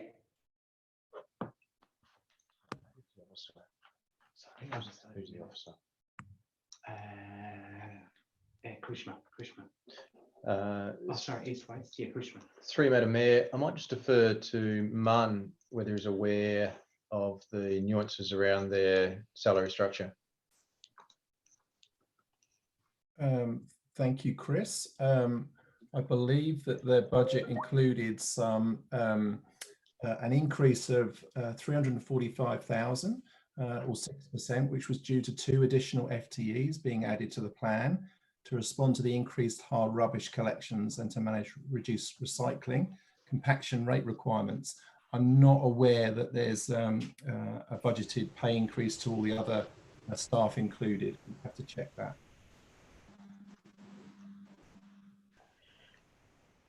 Councillor Jones, did you wish to speak, or is that just a question? Me? I thought I'd read it somewhere, because $345,000 for 2 FTEs seems a lot. Huge amount. I think I might apply. Councillor Carbone can speak now, can't he? He can have it. Yeah. Closing the debate because Lillian's going to end up speaking. Councillor Carbone, you wish to speak? Yes, Your Worship. Just if I could just reply to 2 comments that have been raised already. Look, in terms of salary increases, I actually can't comment on management, but as far as the workforce goes, there's an enterprise agreement which they're honouring. Okay, the 345 is not all labour increases and so forth. So that's that. The second one I wanted to talk about, which it keeps getting bashed around. It's talked about at the last council meeting. It was talked about at Councillor Davis's blog, so he knows the answer here. But in terms of green waste and why it was the bottom run, I suppose, that got knocked off, was the staff assessed the worst case scenario. And that is where 50% of the truck drivers are in isolation. We don't have any contract staff, and we've gone to our competitors and they can't even assist. So that's really how bad it would need to be to get to that situation. Having said that, the rationale behind why the green bin would be the last bin collected, and that is because most of the rubbish in the bin is lawn clippings and branches. Yes, there's some food, but most of it is from around the garden. So I suppose if you have to have a look at what gets picked up, you need to pick up the red bin because of nappies, as per what was mentioned in the blog. So I can't believe that was forgotten about. So we have to pick up the red bin because of things like nappies and that kind of stuff, okay? And the fact that there is a lot of recycling rubbish to collect. So when you've got, those 2 things, and then you've got branches and lawn clippings, that's why it had to go last. So I'm hoping we're not going to simply recycling this all the time for political gain. That's the rationale. That's what the independent staff have come back and assessed as, and that's why East Waste Board holds that view. Thank you, Councillor Henschke. Thank you, Mayor. I've got a couple of questions. For the administration, the first one is on the projected balance sheet.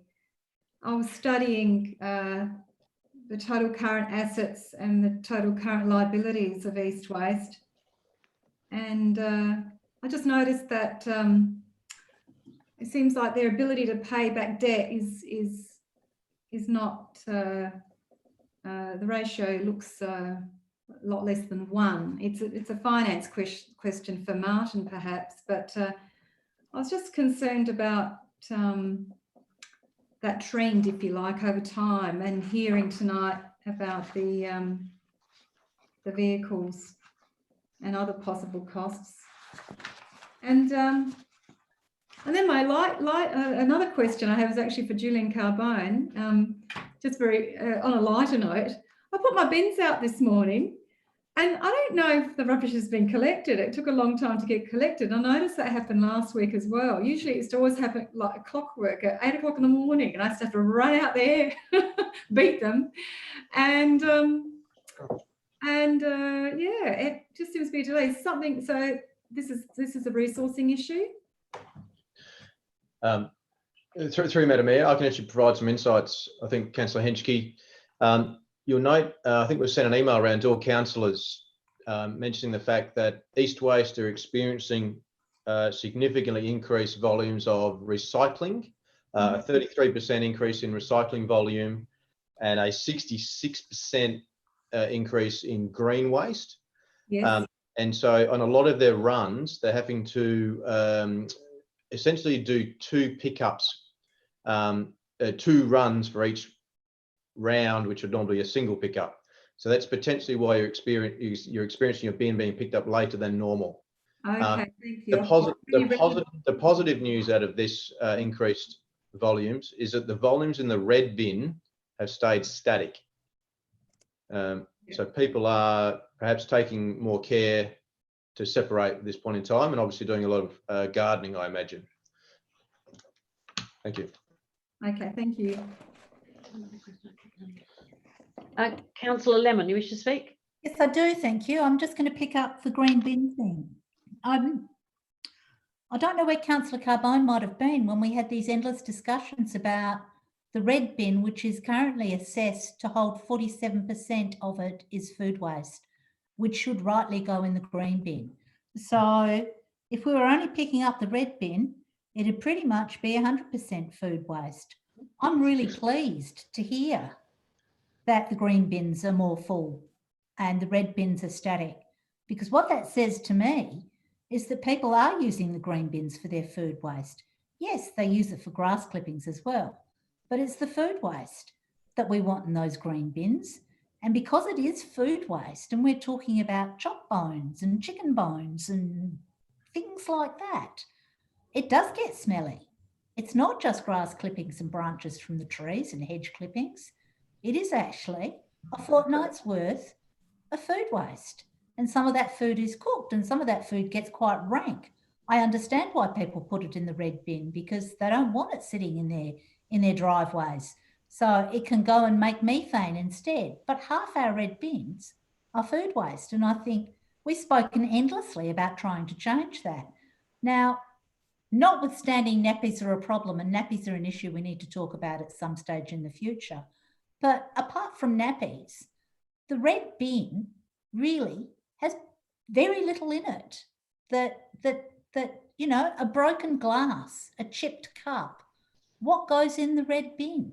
Stuff that can't be recycled, and stuff that doesn't go in the green bin. And I, for one, put mine out every 6 weeks. And anyone that doesn't have small children, and even those that do and choose to use cloth nappies, could do exactly the same.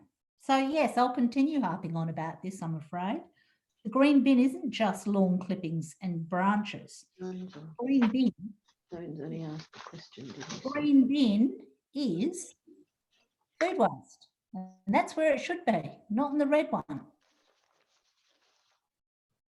Councillor Jones, you only asked a question before. You now wish to speak? Yes, please, Mayor. Look, I'm in support of the officer's recommendation that we should send the budget back to the council subsidiary to see if they can sharpen their pencil. I just wanted to make a kind of light, ironic observation that when we were debating item 13.2, the idea that we shouldn't approve another council subsidiary's budget and send it back to them to sharpen their pencil was treated with horror. So I just make that point. Thank you. We need to go back to Councillor Carbone, who moved the motion to begin with. No, I moved the motion. Sorry, no, it was Councillor Davis. Apologies. So first of all, let me say that I'm excited to have a blog. I didn't know I had one, but I must read it at some point. I never have. So there must be a lookalike Henry Davis writing blogs about East Waste. Perhaps we've got an identity theft here, but maybe I'm writing these things in my sleep. So first of all, that's very interesting to me. Second of all, I refer you to item 17.1 of our agenda. So that's on page 183, 17.1. The comment was made that not all of the 345,000 was due to additional FTEs. The answer is that the the increase, and I'll read it to you, and this was misrepresented before, increase of 345K due to 2 additional FTTs being due to the plan to respond to the increased hard rubbish collections and to manage a reduced recycling compact rate requirements. So I agree with the other elected member who raised concern that that's a lot of money for 2 FTEs. And I can confirm that that is the entire amount of it. And furthermore, the reason why we collect the red bin rather than the green bin is because it is a statutory requirement, not because of its contents. We're required to do that once a week. And we've been having this conversation for many years that potentially green bin should be collected weekly because the green bin is the smelly bin. The green bin should have all of your things that go off, like your food waste, like your chopped bones, like meat and fish. All your organics go into that bin. And I think that our representative on East Waste, having listened to some of the comments, could perhaps take that on board. That is our objective, is to reduce the waste going into the red bin, because that's expensive, and to increase the amount of waste going into the green bin, which is not just lawn clippings, and that is not the reason. To my mind, this is an excellent opportunity for us to go to the minister and to ask him and say, well, it's the green bin that we want to be collecting weekly, really, because that is the smelly bin, not the red bin. And so I think that that's a missed opportunity here.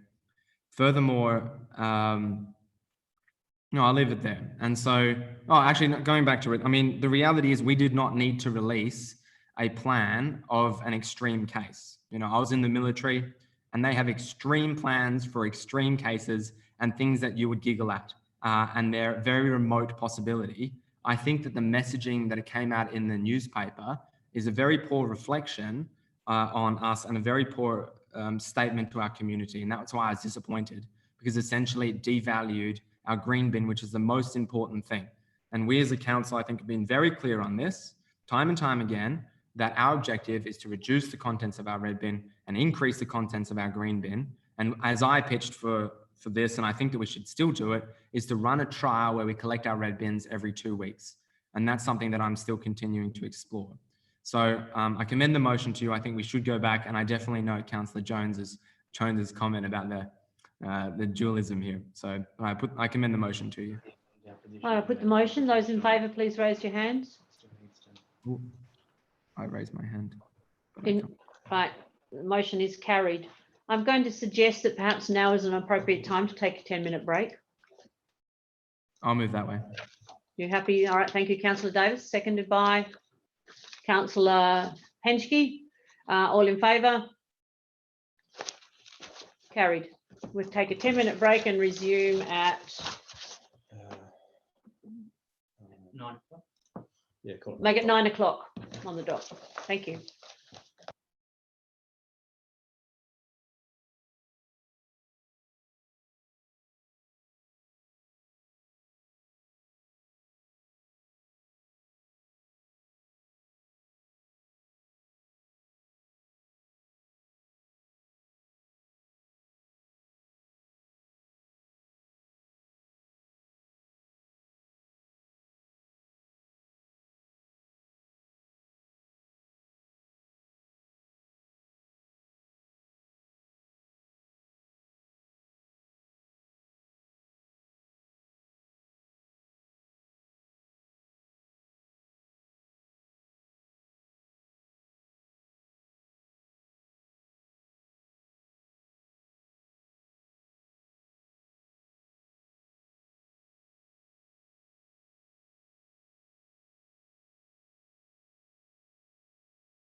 We have a quorum, so we can restart the meeting. Okay. So it's Beulah Park Traffic Control, page 203, item 13.8, and I believe it was Councillor Davey. Thank you, Your Worship. Now I'll just read the motion, the alternative motion. The council, 1, continues to monitor traffic speed and volume within the Beulah Park area during demolition and construction of the current Portrush Road, McGill Road intersection upgrade being undertaken by the South Australian Department of Planning, Transport and Infrastructure. 2, administration commence engagement with the community of Beulah Park and Kensington Park north of the parade as soon as practicable regarding introduction of a 40 km/h local precinct speed limit, and that the results and proposed actions be reported to council. 3, administration provides a report to council following substantial and within 6 months commencement of the DPTI, add DPTI there please, upgrade project, detailing the results of traffic monitoring and the impact on local traffic characteristics. And 4, 3 doesn't make sense. That council administration Pending to council. adverse results of the above traffic monitoring, 6 months. such as an increase 6 months. in Substantial. volume or 2 km/h speed, that council engaged with the community of Beulah Park and potentially the area of Kensington Park north of the parade with regard to potential traffic calming control interventions that may include but not be limited to banning left turn movements from Oban and Thornbury streets onto Portrush Road and peak time bans of left turn movements from McGill Road into local streets of Beulah Park. Now, I'm sorry that's a bit longer than it was originally intended, but that was developed in full consultation with the administration. And Jane, just before you speak on, I think there's a word missing to make meaning of point number 3. Oh, could you just review that, please? Thank you. Administration provides a report to council following substantial or within 6 months commencement of the DPTI upgrade project, detailing the results of traffic monitoring and impact on local traffic characteristics. Does that make sense? Councillor Davies, I'm just a little bit confused after the word substantial, what that means. Following substantial, I'm not sure what the word you're implying Maybe there. she means following the substantial commencement and or within 6 months. That's where it's confusing. Following the substantial commencement.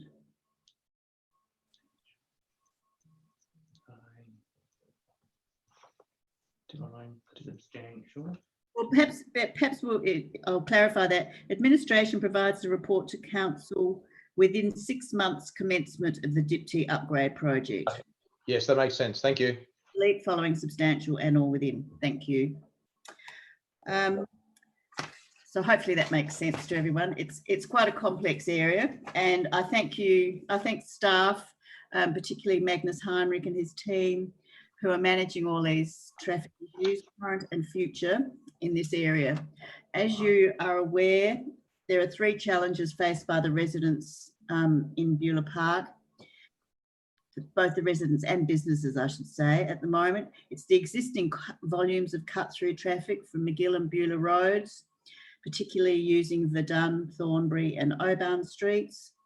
There's the potential impacts, particularly the expected through traffic to be experienced from the Portrush McGill Road intersection upgrade, both during and post the construction period, which is up to 3 years, and the potential for reducing the speed limit to 40 km/h along the local streets of Beulah Park. You will recall we had a recent deputation from Kate Bairstow representing residents of Beulah Park and raising again the concerns they have regarding the patterns of through traffic from both McGill Road and Beulah Road, travelling along, as I've said, for Dunn, Thornbury and Oban streets, particularly in peak periods. Recent attempts to measure the traffic volume have been interrupted by traffic changes as a result of the pandemic. However, there is sufficient information available to recognise that traffic volumes are problematic.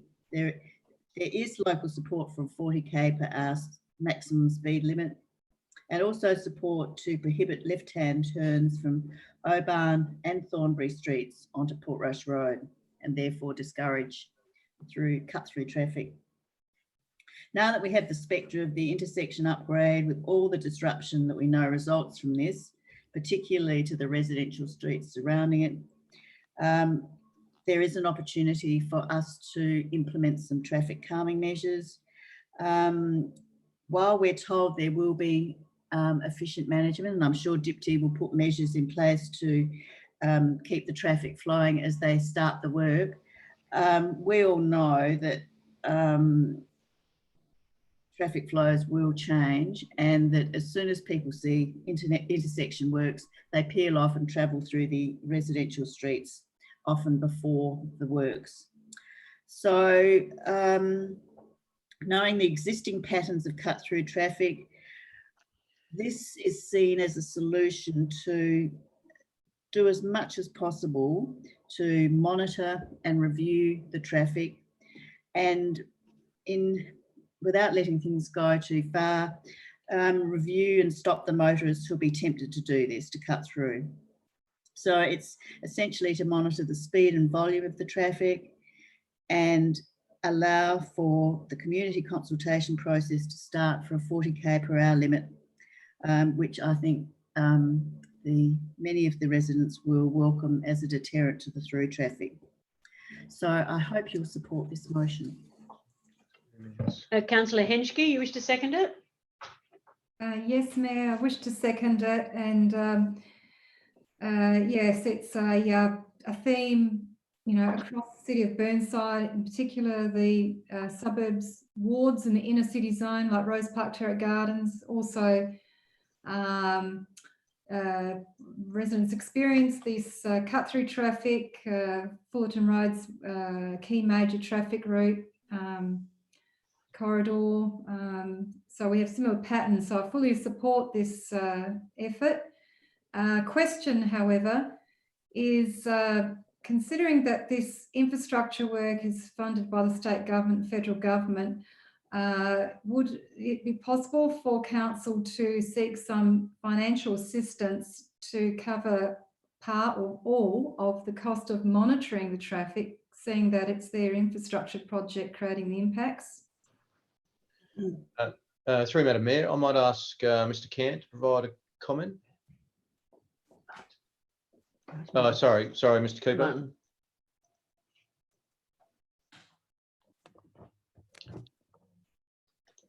Thank you, Chris.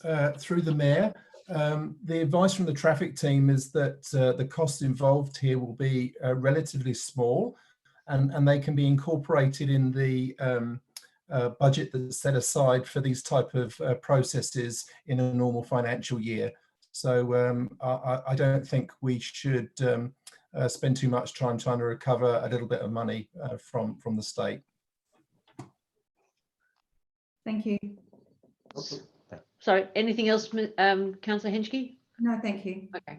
Now it's Councillor Hughes. Thank you, Councillor Henschke. Nabbed me at the post to get in to second the motion.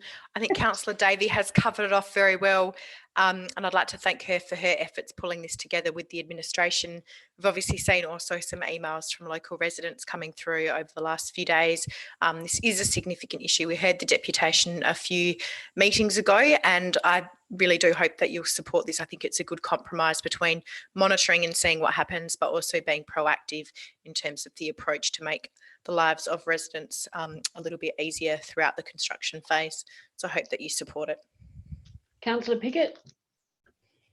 A couple of questions, if I could. One, when is the project due to start? Through Madam Mayor, I'll defer that to Mr. Cooper.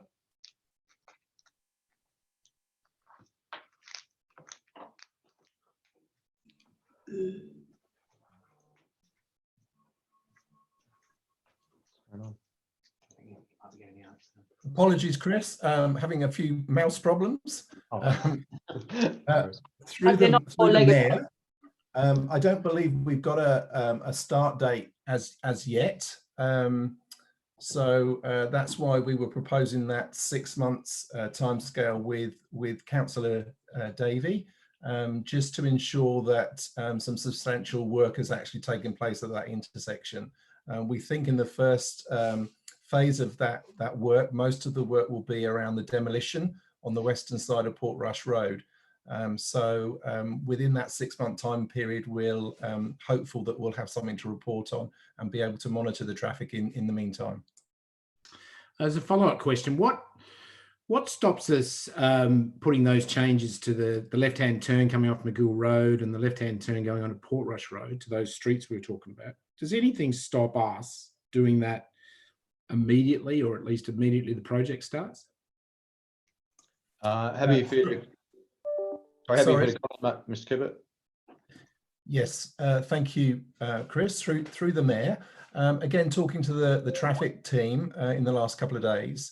At this point in time, we don't have the traffic count information to warrant that change. There's nothing to stop us actually doing it technically, but we would rather take stock after the COVID conditions ease. And obviously, if the work on the intersection requires it, then we will be happy to propose it. But at the moment, the recommendation from the traffic team is not to proceed with those two proposals at this particular time, simply because they don't feel it's justified at the moment. Anything further, Councillor Piggott? Yes. Yeah. Thank you. Sorry about that. Thank you. And just on it, but I'd actually like to speak on it, but I just one more question first, if I could. Am I right in understanding the effective clause 2 is to, or the item 2 is in regard to 40 kilometres an hour is all of Beulah Park and Kensington Park north of the parade, not just the streets that were part of the deputation? Through the mayor, Councillor Piggott, yes, I can answer that and confirm that is the case. Okay. Look, I'd like to speak to I speak if I can, and actually I won't be supporting this motion for two reasons. One is in regard to the specific issue around the what must be the northwestern corner of Beulah Road and the project. I actually feel that it won't require much monitoring. It seems a no-brainer for me that as soon as they start to restrict traffic on McGill and Portrush roads, or McGill Road in particular, people will head into Beulah Park to try and get to where they need to quicker. It seems, I think it's something that the Burnside should plan to do at the appropriate time. And I don't think we should delay it by monitoring of traffic, because I think it should actually be part of the setup of the project to protect those streets from what will be, I think, fairly consistent run-throughs, getting around some pretty serious traffic issues on the corner of McGill and Portrush. So from that point of view, I don't have an alternative motion. I can perhaps dream one up, but I feel that in fairness to our residents there, I don't think we should be messing about with monitoring. I feel we should, as a direct result of the project, we get the timing right. Certainly, I don't need to do it before necessarily, but I feel that we should do it straight off the bat as part of getting that project over the line with minimum disruption of our residents. So from that point of view, well, obviously I agree with the sentiment, but I don't agree with the approach. I think the approach potentially has our residents put up with this for a number of months. We've got to reconsider it. It's going to happen. So I would like an alternative that actually speeds that up. The second is in regard to the 40 kilometres an hour. It's come up previously. Henry and I also have people in our ward who would like 40 kilometres to be explored. It's a citywide issue. my memory of the survey, it hasn't been actually embraced by the city as a whole when asked like that. I don't doubt it's worth looking at, but I don't feel it's appropriate to drop it into a motion like this that is primarily about 4 or 5 streets with a very specific problem to also carry through a project across both of those suburbs, which will potentially set off other. I mean, Lillian has already raised the issue. It's potentially an issue in her ward.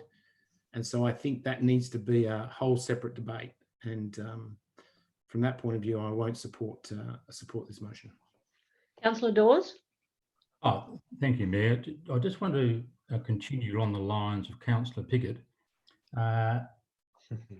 In part 2 of the motion from Councillor Davey, I just wanted to go to page 208 and clause 34.3, where it does refer to the recent results of a survey. It said 38% of residents in Beulah Park support a 40 km/h speed limit. My question is probably to Martin. I'm guessing that's a small sample because that was a whole of council survey. If number 2 did go ahead, is the sample going to be a lot bigger than just the one that we had from the survey that we've just recently received? Through the Mayor, thank you, Councillor Dawes. Yes, you're correct. The process to put in a 40 km/h speed limit in the area would be a targeted consultation with every single resident in that area that would be affected. So that would certainly give us a much more representative view of that particular issue. Of course, the rules have also changed. So now I understand that we don't need a majority of the residents to agree to this as a proposal. It ultimately is council's decision, but we are required to consult with the community. And if this goes ahead, we will plan to do that at the end of May with collation of the feedback by the end of June. And my second question, thank you, Martin. The second question is that we talked about, I think Councillor Hughes may have mentioned it, about a holistic report for the whole of the Burnside Council areas, whether 40 km/h should proceed. And we were talking about the Amber Woods estate at the time. Just going to administration, probably our CEO, is that something that you would still support?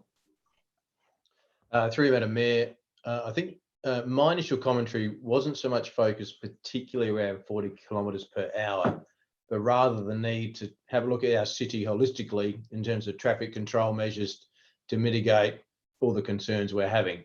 So I was advocating for a holistic traffic management approach rather than one-off ad hoc measures being implemented. Thank you. Councillor Cornish. Thank you, Madam Mayor. Yes, I'm kind of sitting on the fence with this one at the moment.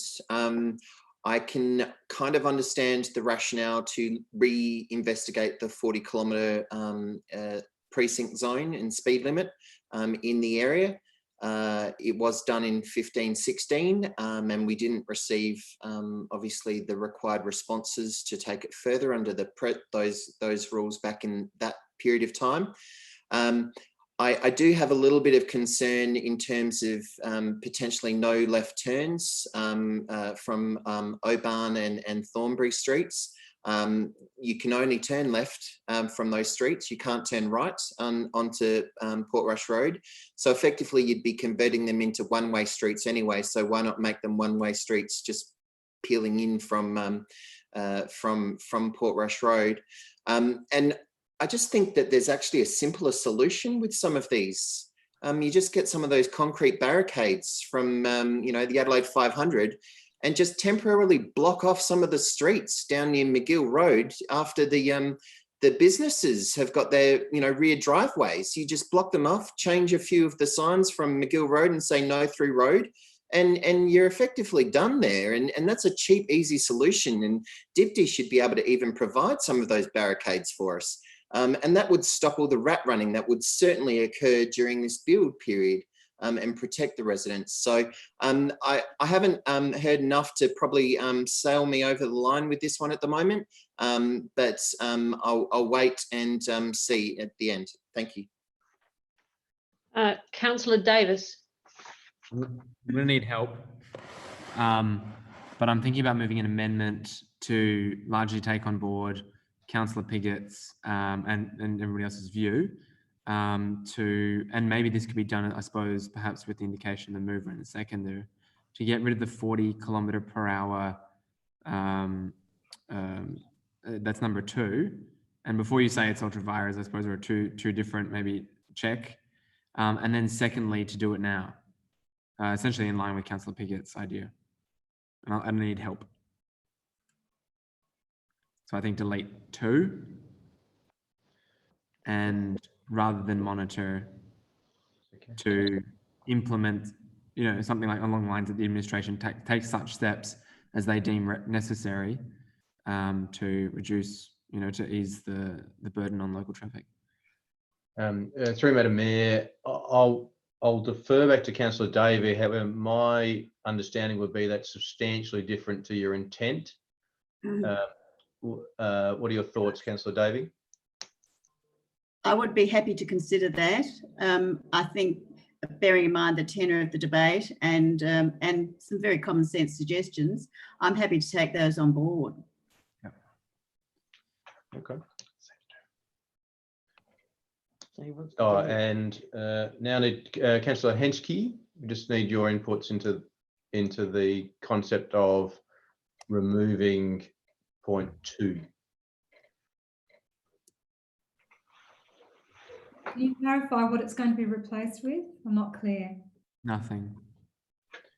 My understanding, the intent from Councillor Davis is that it will be removed and not replaced with anything. Yeah, because the 40 kilometre per hour and this project, like Councillor Piggott said, are 2 different things. And we can tonight get something done, I suppose. And the 40 kilometre hour debate is probably one that we need to do later. Did my gorgeous smile help your decision making, Councillor Henschke? I'm focused on the intent of this motion for the safety of residents. Yep. And if that can be achieved with the 3, and yes, I agree. Yep. Chris, what am I moving? I'm sorry. So through Madam Mayor, just to confirm, He's moving an amendment. So this is now a variation. We're agreeing it's a variation. Yeah. Point 2 is being removed. Yeah. And 1 is implement traffic speed and volume controls. Is that what was meant? Yeah, and so essentially, well, you could put it as that the administration take such traffic calming measures as they determine to be appropriate to reduce the impact on local residents as a result of the intersection upgrade.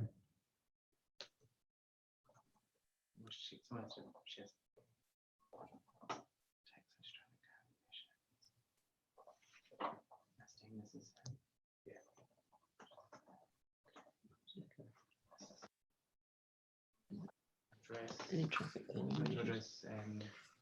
To address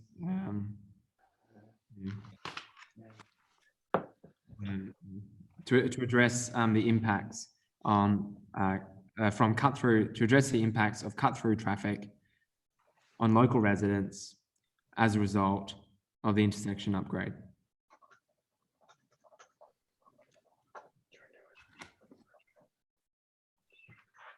Chris needs to decide. To address the impact. We add in consultation with residents.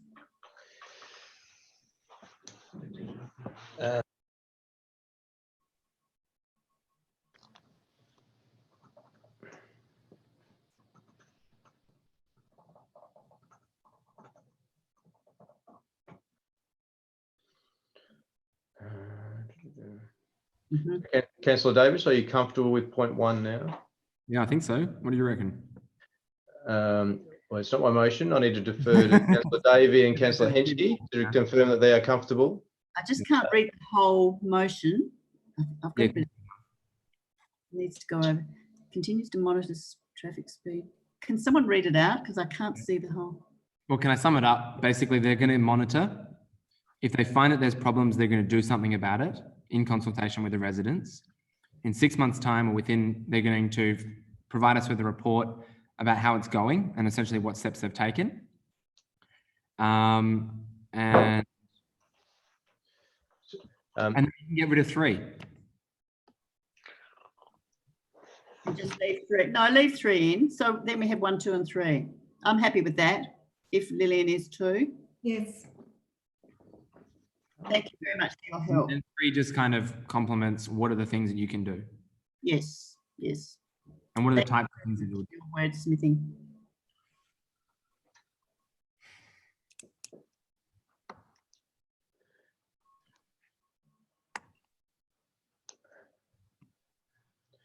All right. So, Councillor Davis, we're skating very close to a totally different motion that was moved. However, are you comfortable with those words? Yeah. Councillor Davey, Councillor Henschke, are you comfortable? Thank you. Yes. Right. So now, no one else. No one else speak. So then, Councillor Carbone.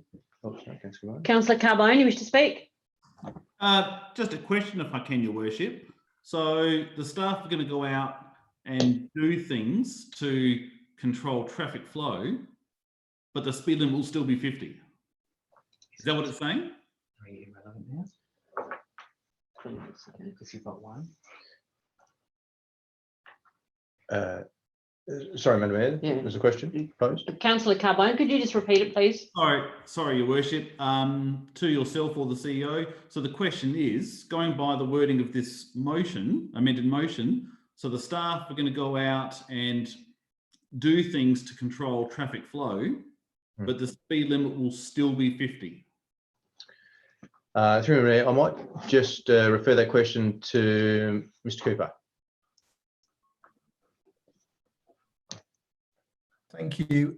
Through the Mayor, yes, that's correct.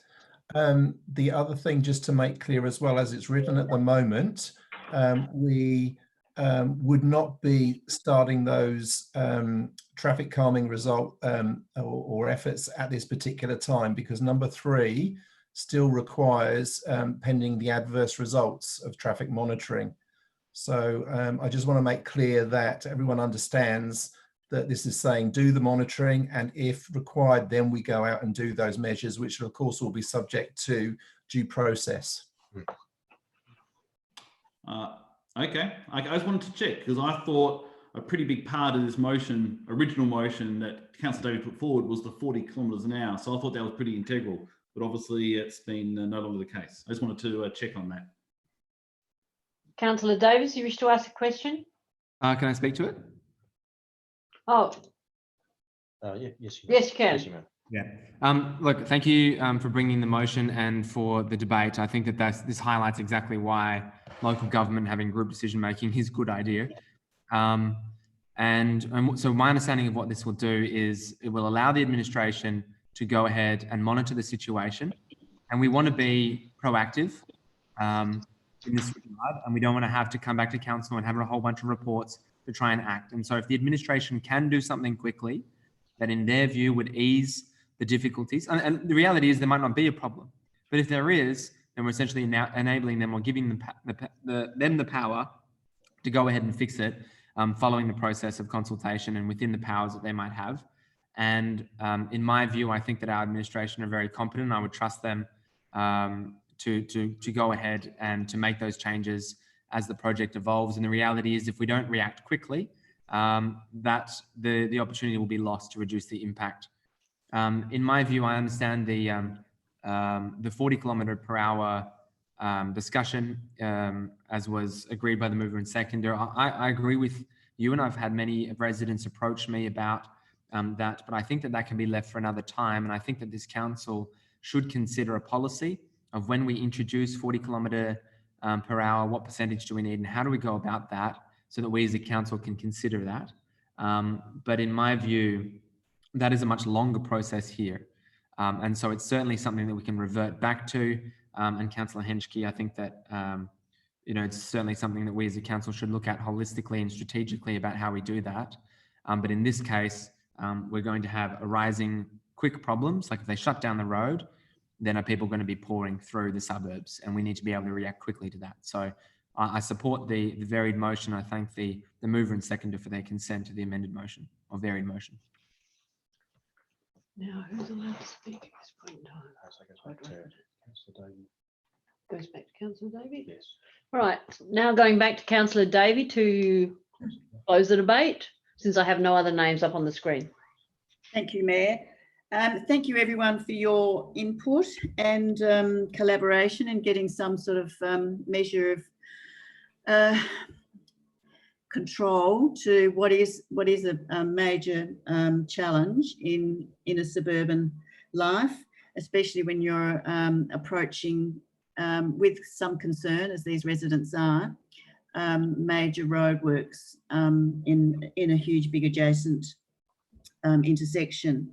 I appreciate the lack of support at this stage of a 40k per hour speed limit. I think it's what's needed in these small communities, small inner suburban streets, and I look forward to that debate. But at this time, I'm a bit disappointed that we can't just put in a temporary 40k per hour zone through the suburb to minimise the opportunistic motorists that will cut through. I also agree with Councillor Piggott's suggestions that we should just be able to put in no left turn signs off the major intersections to stop them going into the smaller suburban streets. And I hope that as part of this review, monitoring and review process, that we will actually do that, and if necessary, put up no left turn signs to stop any of that opportunistic cut through traffic. So other than that, I hope you'll support this, and it's just an ongoing process now of monitoring and review by our staff who do know the area well and have spent a lot of time working there, and we'll keep an eye on it as well, and certainly the residents will get back to us with their concerns. So hopefully you'll support this motion. Thank you. Those in favour? Now, hold on, I'm just trying to... Right, carried. Now we move to business parking permits system proposal. Councillor Henschke, page 215, item 13.9. Thank you, Mayor. I, Councillor Henschke, move that Council receive and note the report, introduce a Burnside business parking permit system that will provide for, in specified areas, business permit parking. 3, approves a new entry in the schedule of fees and charges to include a fee of $500 for each business parking permit. And 4, this is a change to what's in your papers, or an addition, that businesses eligible for the job seeker /JobKeeper support scheme can apply for a fee waiver until 30th of December 2020. Now the administration's done a lot of development work on this proposal. They've thoroughly engaged with the businesses along the in the business precinct there on Fullerton Road, 80 odd businesses, strong support. This concept, there's nothing new with this concept. You can see in your papers other examples in South Australia. It's we're just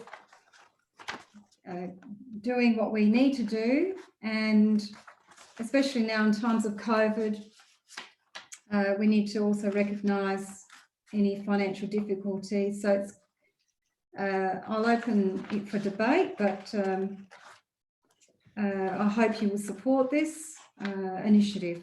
Thank you. Councillor Cornish, you wishing to second this? I'm certainly happy to second this, and I think it is a great initiative to introduce. We can see if we can relieve some of that pressure from the businesses along Fullerton Road in certainly some of the areas here, and potentially it might have some wider implications for the city, which would be of great benefit to a number, I think. So I'm happy to second this, and I look forward to see how it goes. Councillor Piggott.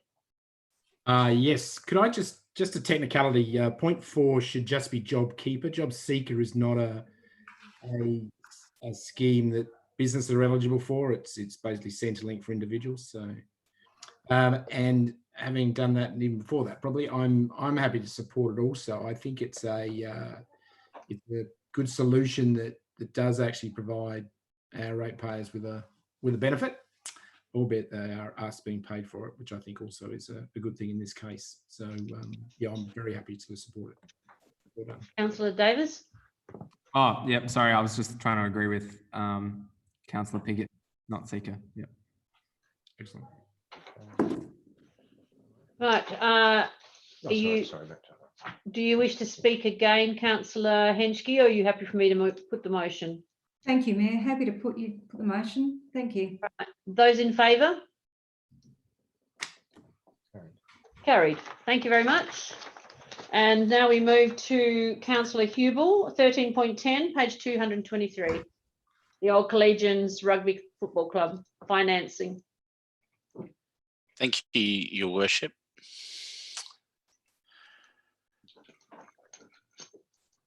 Look, I've got no changes to the officer's recommendation. It was mentioned by someone as we were going through that they wanted some discussion about things. So perhaps we'll generally let that unfold, and summing up, if there's some points to address, I may do so. Look, in summary, I think this development of the council asset is a good idea. I think it's a good development. I think the club has their head in the right place with what they're trying to do. However, in saying that, I think we should hold back in the time being. There are a few, there's a state government grant that we are waiting for some news on. So I think it's, the in principle landowner support for this extension is quite good. On the point of the trees, look, I'm sympathetic to the club and their design. And look, the large tree is look, I think the diameter is 1.82 or 83. Like it's only within 15 to 20 centimeters in diameter shy of being a regulated tree. So really, it's a close call on that one. But look, on that, I really do feel that we need to save established trees that contribute to our canopy where we can. So look, I'll leave it there. I'll let the debate unfold and see where we end up. I need a seconder. Councillor Piggott. Yeah, look, I'm happy to second it. I think where Councillor Hubel sits is the right place to sit. The club's obviously done a fair bit of work outside of us, and it's a fair way down the track. And they obviously have a shortfall of funding at the moment of $600,000. I think it is appropriate to support their continuing quest for that, and hope they get it. And then I do think the presentation they made, or at least in the papers, I think is worthy of our support, albeit at this stage not requiring financial. And so I think the position put by the officer's recommendation is a good position that helps them progress and leaves, I guess, options open. So I'm happy to second it. Councillor Henschke. Sorry, Councillor Lemon. Thank you. I'll start by saying I'm happy to support this too, and I endorse what's just been said by my predecessors. But I do have a question mainly. As I was reading this report, I was intrigued that the federal funding that was granted for this project was specifically around women's change rooms. And I was intrigued that this was phase 2 of their plan. And I just really, I felt that there seemed to be a very casual attitude in going down this path and making it phase 2. Is this a problem? Like, are they, you know, they need an extra $600,000. I guess my concern is, given that the funding was granted on the understanding they were going to build female change rooms, and given that everything that I've read in this report tells me that that's going to be phase 2, as well as the fact that they've got a $600,000 shortfall, are they actually going to meet the requirements for the funding? That was what I was concerned about, because I didn't see anything in here that sort of led me to believe there was an imperative to do this, toot sweet, as it were. So that's my question. Is there a fundamental flaw in this in terms of its Commonwealth funding? Through Madam Mayor, if I can ask Mr. Cant to answer that one for us. Thank you, Chris. Through your worship, we had a similar concern, Councillor Lemon, and in paragraph 38 of the report on page 228, we certainly asked those questions. In short, we believe that it was split into 2 stages for a couple of reasons. And the first was to meet the initial commitment or the obligation from Sports Australia to complete the overall project by the 30th of June 2020. They've also advised that timing of the completion can be extended if required as they proceed.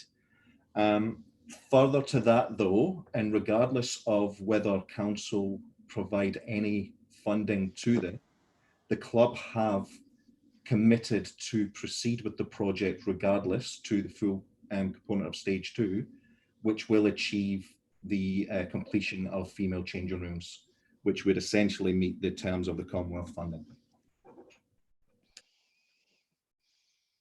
I've got a follow-up, if I may. Go ahead. You're saying June, the end of June 2020 as a completion date. What is it that they're completing in the next 8 weeks? They're at a planning stage, is what I, so what is it? Sorry, I just don't get, that's 8 weeks away and we're talking about it and we've got plans. That's correct. Through your worship, stage 1 is already underway, and that's where they put the initial part of the project, and they'll be completed that within the next 8 weeks. Thank you. Councillor Henry. And that's going to be all right with the Commonwealth? Through your worship, without speaking for the Commonwealth, the timing of the completion can be extended, and we're not aware of any issues. Councillor Henschke. Oh, thank you, Mayor. A couple of questions. Just wanted to check that in no way we're going to be raising expectations in this motion, the club, if we choose not to invest in it. And the other question is about if we do choose to invest ratepayers' money, do we have a say in the design of facility, and who pays for the maintenance of it over time?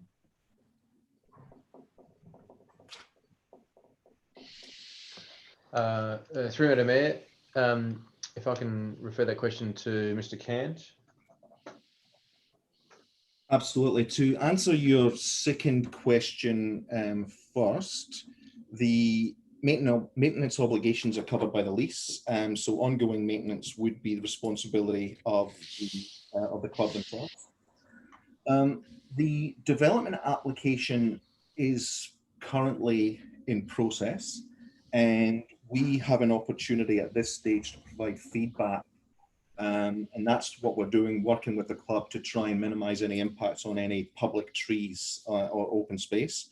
So we are working with them with that respect, and we will have the consent as landlord to give the approval to proceed.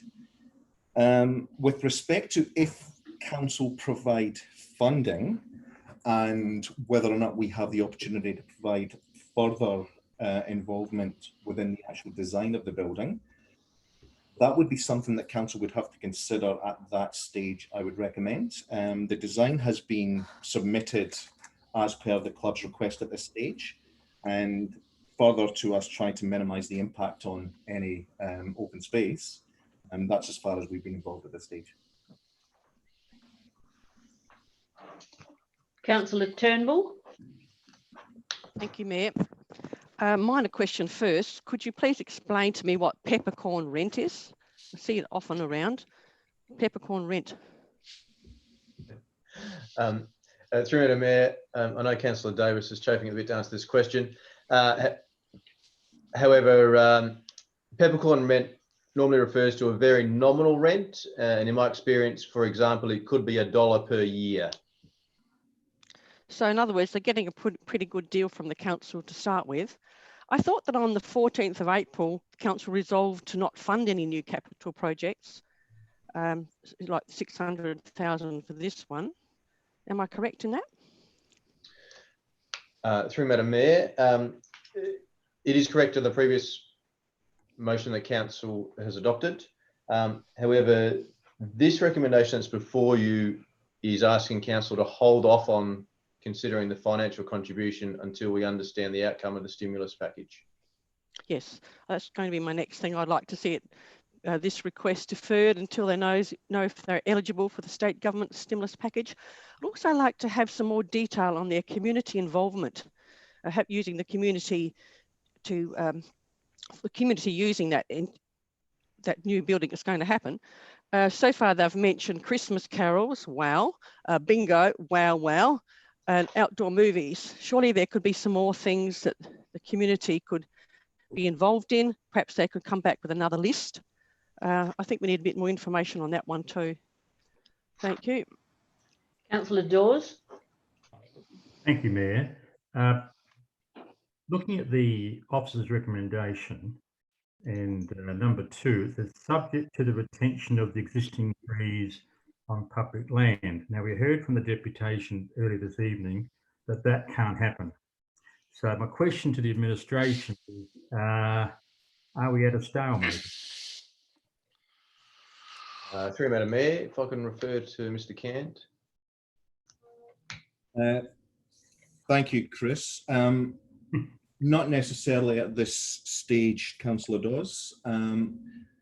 The arborist report that they have submitted as part of the development application suggests that the trees cannot remain to accommodate the development as applied for. As they are public trees in open space, we believe there's a potential opportunity to reduce either the size of the club rooms or reconfigure it to ensure the protection of those trees in the first instance. If the club can demonstrate that there is no way that they can achieve that without those removal of trees, then it's a further discussion that we have to have. But at this stage, we've not been able to do that. Thank you. Councillor Davis. Well, this is not an appropriate time to talk about my knowledge of peppercorns. But to me, look, quite frankly, this motion is a bit of a no-brainer. And I think that if we can get funding from the state government and that they fill it, then we're looking good.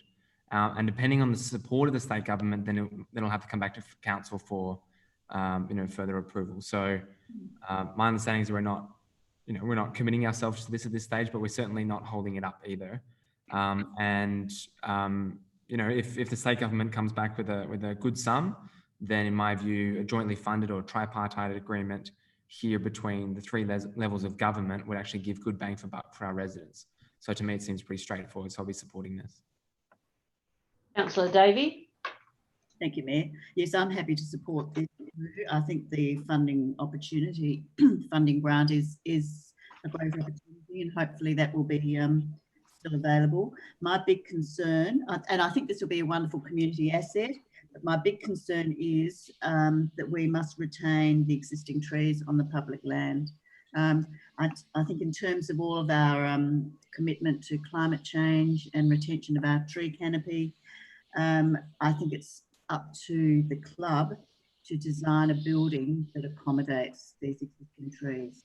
I don't think you can glibly dismiss, you know, oh, there's a few olive trees there that, you know, you could just get rid of, and then a few bigger trees. I think we all know now how valuable trees are to our whole landscape, and while they guarantee to and propose to plant a whole lot more, I think old trees are incredibly valuable. And when we're building a new community facility, the least we can do is build that to take account of the existing trees. I won't support any building that removes trees. So with the recommendation and motion as it stands, I'm happy to support that. Councillor Hughes. I just have a question of the administration. I guess one of the questions I was getting at with the deputation, the emphasis in the documents was around this will be a facility for the whole community and the city of Burnside. And I guess just trying to understand how we foresee the facility being managed so that it can be used by other members of the community, whether this is essentially their club rooms or whether it is a Burnside Council club rooms that is used by that club. If there is a difference, there is in my mind, but I just want to understand, I guess, our staff's thoughts behind how it will work. Through Madam Mayor, if I can just refer to Mr. Cand. Yeah, through your worship, I agree there is a difference in the description of how these facilities are managed. This would be different to the Glenunga Hub, for example, which is staffed and managed and coordinated predominantly by council. And the model that's put in front of us just now would predominantly be a club facility, also be available for community or youth in non-peak periods and not used by the club. We can certainly work directly with them, as we do with all of our clubs and leaseholders, to provide them with opportunities for further hires or uses, but that requires ongoing collaboration between both parties. Thank you. Councillor Jones. Yeah, look, I think this is a good motion. I'm happy to support it. I think it's right that we don't just volunteer 600k, because last meeting we all supported Councillor Piggott's motion to sort of deny budget claims. So I think that's a good motion. I think we all supported it. In terms of community use, I think the question everyone is dancing around without saying directly is, I think people are saying, could another sport use the oval in the summer, something like cricket? And I'm not putting words in Councillor Dawes' mouth, but I suspect that's what he's thinking. And I suspect that was the gist of the administration's questions to the club, and the club have come up saying, oh, you know, they've consciously avoided answering the question. But I think perhaps whether we should directly ask them and say, are there other sports that could use the ground in summer? Would they be prepared to share? So I'll vote for the motion. And obviously they're in my ward, so I've had long conversations with them about it. So yeah, I'm voting for. Thanks. Councillor Hubel, I'm going back to you now to summarise. Thank you, Your Worship, and thank you, councillors, for your comments and input on this. Just the notes I made during the debate, try and address a lot of things. Look, we're not committing to allocating funds for this. We are really, as landlords, saying, yes, this is a development we are happy for you to proceed with, and the details of how we will be involved with that still remain to be decided. Look, the federal government has chipped in. The state will hopefully chip in. Look, the club members have absolutely chipped in. The in-kind support that they're providing is quite substantial, and I think it's quite appropriate that we also help how we can. Yeah, look, I think with paragraph 18 also of the report talks about the club committing to proceeding irrespective of council funding commitments, and that's something that the club has spoken about regularly through its communications and also verbally with Councillor Jones and myself. Look, I think as far as community use of the rooms go, there are a few ideas that were put forward by the club that were mentioned during the debate. But look, I can informally say that I know that the club is open to suggestions and their club is open to hearing ideas about what they can do. They really do have a genuine desire to make that Tregenza Oval site a community asset that is enjoyed by more than just their club. Look, as far as the trees go, I mentioned that when I opened up that I do think that this is worth digging our heels in about. I think retaining the trees on this public land is very important for us to do, and look, adds character to a sporting ground. Nice mature trees. What else? I think I've addressed everything. Oh yeah, look, talking about sharing, and that comes back to what we were talking about with community use. Look, future leases can be revisited. When we look at what the club does with the facility and what other uses for the land could come into play. They are certainly on the table, particularly with the we're starting to look at the Tregenza Oval region master plan. I think the club is very, very interested and excited about being part of that as appropriate. So yeah, look, I agreed with Councillor Davis where he says it's a no-brainer. So I hope to get your support. Those in favour? Carried. Right, we now move to Heritage Plaques Pilot Scheme, page 319, item 1311 on our agenda. Councillor Henschke. I, Councillor Henschke, move that Council receive and note the report, and subject to the identification of $10,000 funding from savings at a quarterly budget review within the 2020-2021, endorse a pilot project to install plaques to mark key heritage places within the City of Burnside. In your council report, my fellow members, it's clear that this heritage plaque scheme, as discussed with the Heritage Reference Group and supported by them, clearly recognises and celebrates the City of Burnside's rich history and heritage. It enhances people's lives, and especially at a time like COVID, many people are walking, and to walk along historic walks in the City of Burnside, which this pilot scheme would mark, would greatly contribute to our strategic plan to enhance people's lives and conserve character in the city.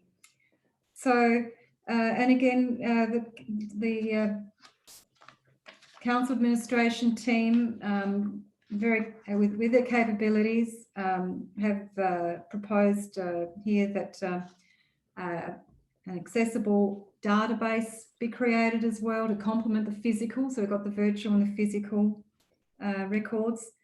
And I can see that this would be really helpful in collecting history. We already have virtual the war memorial records. We've all been looking at them probably on Anzac Day. And I really encourage you to support this motion. And again, it will be hopefully coming out of savings. I do hope that perhaps through other revenue that we've found today with business parking permit system, that some of that can go towards contributing to this worthwhile scheme. So I seek your support. Thank you. Councillor Carbone, you wish to second it? I do, Your Worship. Thank you. And I'm a big fan. I'm a big fan of this. I told Councillor Henschke probably about 6 months ago when she first flagged this as an idea that I would certainly be on board. And because I love walking around, for example, North Adelaide, and it's that passive education / fun aspect when you're walking along the street, you know, and you're walking to a restaurant after you parked your car and so forth, and you can't help but read all the plaques as you go along the street. And you learn very quickly, it's only one paragraph, very quickly about the house and its history and why it's important to the area and so forth. And it's that, like I said, it's that sort of that passive education that you pick up along the way. It's much better than reading about history in a book or watching a DVD, but standing out the front of a house and looking at the house and within a matter of moments learning about its history is fantastic. I'm disappointed, of course, that we can't just do it. It's only $10,000, you know, but anyway, I'm sure it will happen over the next budget cycles and so forth. But fantastic. Well done, Councillor Henschke, and let's bring it on. Councillor Davey. Oh, thank you, Mayor. Yes, thank you, Councillor Henschke. I fully support these. I think they're absolutely charming, and I love seeing them when you are in a country area or a really historic area, interstate, and you come across one of these and you're just given all this information that you didn't know and all this background and history. I also love the ones you see in England and Europe too. So I think they're a great idea, and I love the blue colouring too. I think they're fabulous. I'm happy to support it. Councillor Davis. Absolutely. I think Councillor Henschke is an absolute champion for bringing this to us. Why don't we do it now? That's my question. Why is the officer's recommendation to delay it, I suppose?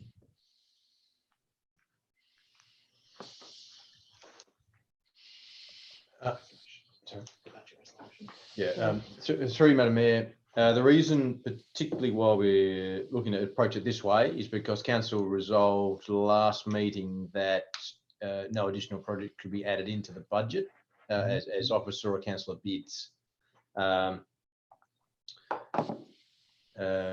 So that, yeah, that's why it's approached this way. I'm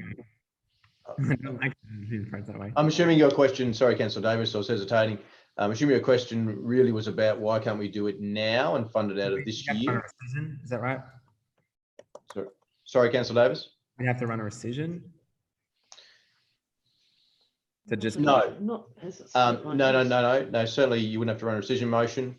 I'm hesitant to commit us to doing more projects out of this current financial year before I formally identify savings. But easy. Our preferred approach is to do it next year. It has the, I might add, it has the full support of administration to bring the project to fruition, and I'm confident we'll realise these savings and make it happen. Yeah, thank you. Absolutely. I think Councillor Henschke, if this gets up in future, we can get this project off the line. This is an excellent legacy to leave behind, because it's not that much money, but it makes a huge impact, right? And it's a huge cultural change for our city. And I know walking around in the city where I am in Carrington Street, I see the little plaques there, and every now and again I stop and read them as I go past, and it makes a huge impact. So I think you're a legend for bringing it. Councillor Hubel. Oh, sorry. I didn't mean to be on it. Yeah, this is great. Let's do it. Councillor Piggott. Thank you. Look, following on from what Councillor Davis raised, would it be a valid amendment to change the motion to have it done now out of this year's budget? Would that qualify as an amendment? Through Madam Mayor, I might just seek some advice from Mr. Cooper on what his thoughts are about our financial capacity this financial year, if I may.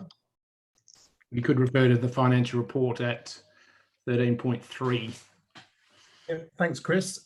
Through the Mayor, I don't see any reason why financially we couldn't do that this financial year, as long as Barry's team has the time to actually deliver those plaques.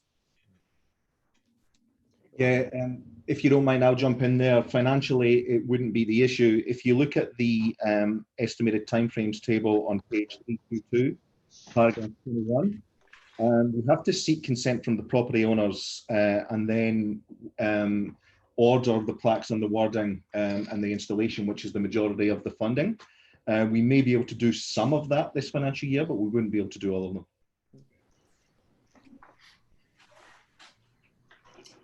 So it is a valid amendment? Could you add the word commence? My recommendation, my response to that thought is that it would be a valid amendment. However, the practicalities of implementing that amendment were still limited by the consultation period that's alluded to in the report.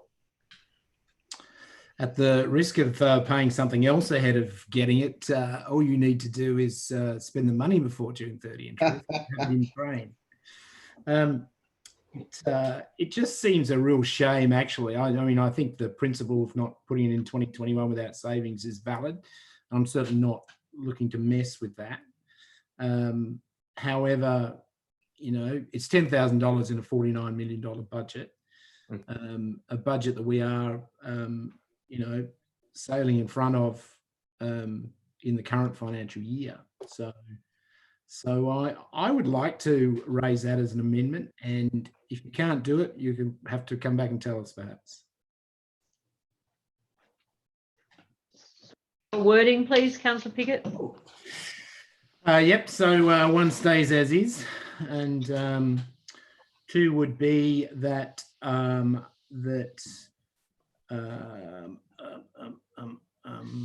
a pilot project to install plaques to mark key heritage places within the city of Burnside is commenced and funded out of 2019-20 budget.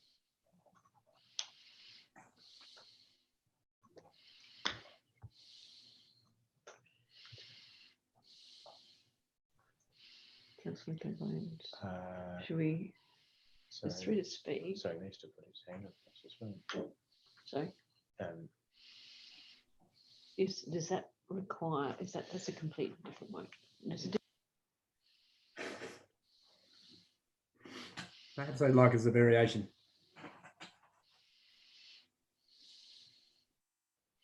I'd like to vary it. Sorry, can I confirm that? Sorry, Madam Mayor. Yeah.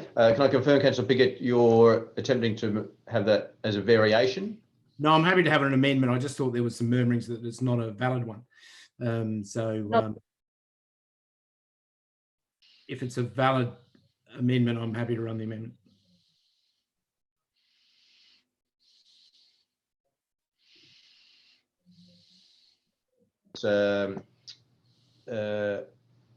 It is a substantial move from the office recommendation. I'll move it as an amendment. Oh, sorry, I would encourage you to treat it as an amendment. Okay. All right. So we need a seconder for that amendment. So away you go. Yeah, I'm happy to second that. Councillor Mayor. Cornish. Okay, thank you, Yeah, Councillor. You were next to speak anyway. Although I'd like, if we could, and I leave it up to Councillor Piggott, that at the end of that we put in an automatic rollover of any unspent funds to 2021. If I may, Madam Mayor, given that you've very clearly said you want it to be funded, you don't need to stipulate that in the resolution. If the project's not complete, we will carry it over and complete it. Okay, brilliant. Happy to second this amendment and get the project started a lot sooner. As you are all probably aware, I did run a motion from the Heritage Reference Group to try and merge this project with an IT-based project where it was an augmented reality sort of heritage trail.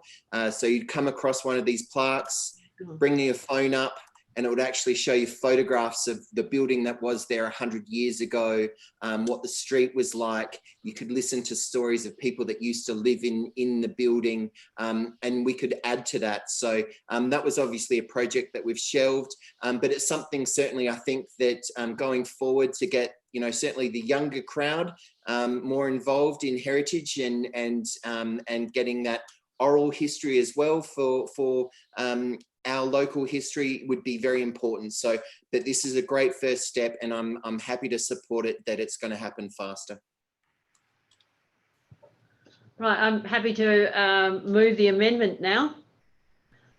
So those in favour of the amendment, please raise your hands.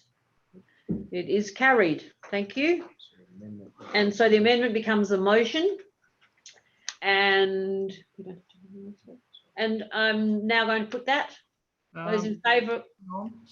Is that right? Mm-hmm. Amended motion became the motion, Yeah. and was carried. I didn't hear And that. no, I haven't done it yet, but I've just been told I'm wrong. No. Correct? You're Thank putting you. yeah. Right, so I move the motion. Those in favour? Point of order. Carried. Hang on, point of order. Right. Who's doing the point of order? Sorry. I'm still waiting to speak. Oh, Councillor Jones. Sorry, I didn't hear that. Councillor Jones. Well, you didn't. I didn't see your hand up there, Councillor Jones. That's because the last one was Councillor Lemon, and that disappeared, and the other one was Councillor Cornish. I took my hand down when the amendment was being proposed. Right.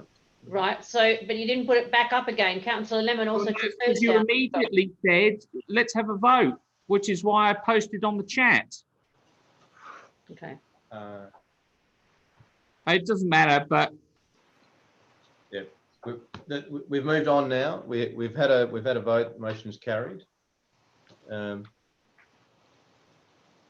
amendment was carried. Yeah. It was I was carried. about to put the motion. So let's put the motion before I could speak. Yeah. So it's noted. However, we've had through you, Madam Mayor. Unfortunately, we've had the vote, and the motion is carried. So now we will move on to the next item of business. We actually haven't voted on this one.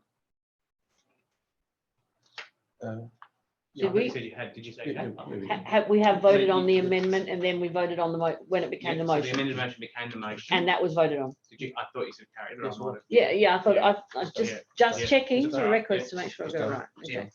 Thank you. Now we move on to the Parkway Bluestone curbing, 13.2, page 323. Councillor Davey. I have a new motion. Robert, is that up on there?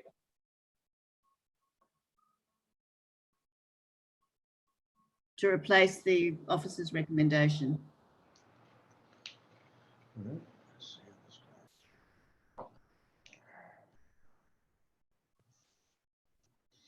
Okay. So this replaces the original. One, that the council receive and note the report. A new two, a new second, actually, and I'll make it part of that, sorry, and notes, add to receive the report, and notes that in accordance with resolution, no, keep two as it was, but I'm just adding to number one, sorry. Okay. Receive and note the report and notes that in accordance with resolution C12240 on 10th of September 2019, council resolved to consider this project in the 2020-21 annual business plan and budget. Consider this project not completed. resolve to consider.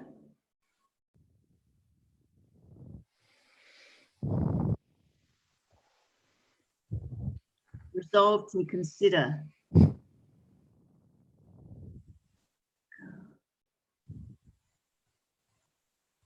Thank you.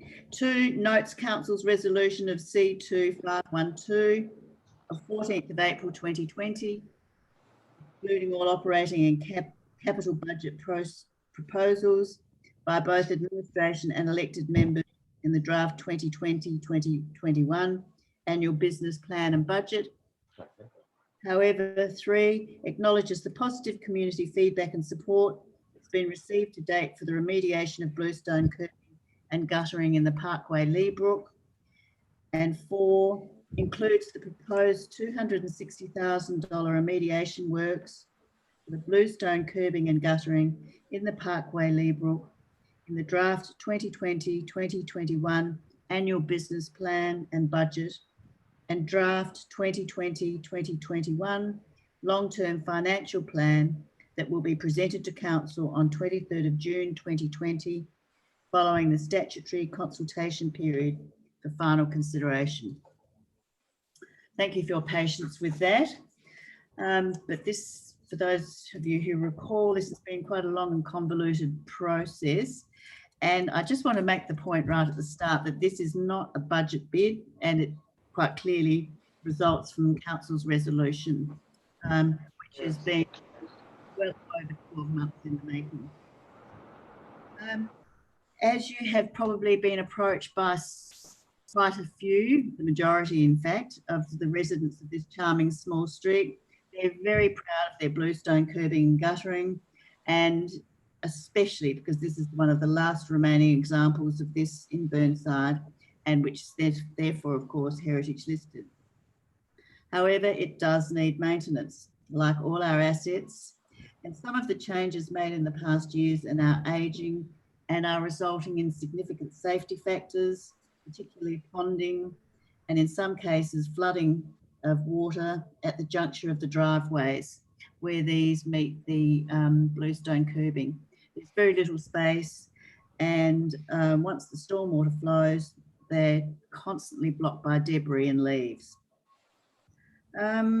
This is of great concern to the residents because it's increasing, and the ponding and puddles of water can last for quite a long time and present a real safety hazard from both the residents' point of view and the many pedestrians along this road to access Hazelwood Park. Our report from the staff acknowledges that the engineering assessment shows that the remediation works will be reasonably effective in these functionality issues, and the estimate of 260K is reasonable for these works. It is also a viable heritage solution, which is very important for this very important site. As I mentioned, you will all have received emails from, I think, about 12 of the households in the Parkway who are very concerned that these remediation works proceed in this financial year. I believe that this community feedback warrants that we take the decision tonight to include these works in the 2020-2021 process, as was intended in our original resolution on the 10th of September 2019. The works have somehow fallen through the budget development process, but as ageing assets now considered a high risk to resident and public safety, along with our responsibilities to preserve the heritage value of infrastructure, which is getting on for over 120 years of age, it's up to Council to ensure that we make this investment to preserve one of the last remaining examples of early engineering practices and street finishes and in Burnside. So I hope you'll support this motion tonight. Before I get you to speak, Councillor Hughes, we need a motion to go extra time. I can't see this being over in the next 8 minutes. I'm happy to move that. Councillor, according to the names up there, Councillor Hughes and then Councillor Dawes is the seconder. And all those in favour? Is that till 11 o'clock? Until 11 o'clock. Can I ask the question of you, Councillor Hughes, since you moved it? Yes, 11 o'clock is All right. fine. Thank you very much. And seconded by Councillor Dawes. I didn't second. I did not second. Did you? Sorry, I thought your name was up there. No, it's the second name up there at the moment is Councillor Carbone. So Councillor Carbone is seconding. Right, those in favour? Carried. We've got 8 names up there. All right, so now we'll go to Councillor Hughes to speak as the seconder. No worries. I will keep it very brief as Councillor Davey has covered off on most of the relevant points, but I think it is just worth, if this was an ordinary street in the city of Burnside, the drainage issues would have already been addressed. So I think, sorry, was I just unmuted partway through, or was I always unmuted? No, you're right, Councillor Hughes. We heard most of the Oh, conversation. sorry, I just got a thing on the screen saying you've been unmuted, and I thought perhaps I was just talking to myself. Yeah, I think one of the things that I've been thinking about the last few days is if I had these drainage issues on my street, I would have expected a long time ago that this was actually resolved. So I don't actually see this, in my mind, as discretionary spending. I see this as essentially an asset maintenance or renewal that should be done to ensure that we maintain, I guess, good drainage within the city of Burnside. I think it's just a unique street in the sense that it is local heritage listed. So I think, yes, obviously we have to reflect on the fact that last week we did vote to kind of minimise our spend for 2021. But this has been an ongoing issue, as Councillor Davey mentioned. Possibly it was over a year ago that we were contacted by residents. And as you will have all seen from the emails over the last week, everyone in the street obviously supports the project and sees value in it. And I think it's a unique street in that it is the only local heritage listed bluestone that we have in the council. It's not like we're setting a precedent that we'll be spending this amount of money on every street in the city of Burnside, but it is something that as a council that prides itself on its heritage, as we've just voted to spend money on plaques, I think we also need to retain and restore what we have within the city of Burnside. So I will be supporting it. I think, as I mentioned, I just want to re-emphasise the fact that if this was a street that you or I lived on that had a drainage issue, this would have actually been resolved. I think we need to keep that in mind as we make our decision this evening. Thank you. Councillor Dawes? Yeah, I don't think I was next actually, but when we got the extension of time, I've become the third speaker, so I will speak. It's a question to the CEO, but I just want to give some background. In paragraph 26, the engineers say there's no immediate issues. However, the residents say there are safety and health risks. So there's a disconnect between our experts and the residents. So I do recall last meeting that we asked a question to the CEO about the deferral of some of the capital work projects. And one of them was the Mount Osmond landslide prevention works. I don't know if you can remember that. I asked him at the time, you know, was it an issue to defer those for a year? His response, and he might want to just confirm this, that if it became a safety concern, he would bring it back to council and seek to include it within the capital works budget for 2021. So is this the same issue here? If there is excessive ponding, you know, does the CEO say, okay, we need to do some extra maintenance, and if it gets really, really bad, it becomes high risk, then we must follow the path in the same way as we would with the Mount Osmond landslide work, so it would get done. Can I just ask the CEO his comment as are the two related? Thank you, Madam Mayor. Councillor Dawes, I need to refer back to my officer's expert opinion, and as you're quite correct in the report, it does state that in our engineer's opinion, that it's not an immediate issue. And in similar vein to what I commented about the landslide works, my advice would be the same with this project, that if it did become a safety issue, of course, I'd come back to council seeking funding to complete the project. Thank you. That's what I thought you would say. Thank you very much. Councillor Jones. Look, I'm sure this is a very worthy project. And if we weren't in an emergency situation, I think I'd be happy to vote for it. But we did have the meeting last fortnight where we all agreed that we would not put forward our pet projects for the following year so that we can have a rate freeze for residents. And I still think that is the right thing to do. So I'm afraid I won't be voting for this motion. Councillor Henschke. A question: is this project in our asset management plans? I recall that we do have a strategic theme about heritage restoration, and am I right to think that this project is probably in there already? It's just a line item that hasn't got money against it at the moment, and as the CEO was saying, it's not an immediate issue. I'm sure is it something that's been flagged already? And if so, can some work start on this project without this motion committing the capital straight away? I mean, I totally support the investment in heritage restoration. And I really think that this council's got an opportunity to be a leader in preservation of bluestone curbs and guttering. It creates jobs. We could really do something there. There are other curbs in the Rose Park area, I know, and that's a heritage conservation area. You know, it also then becomes a great investment for heritage tourism in the future. And the parkway is very special example.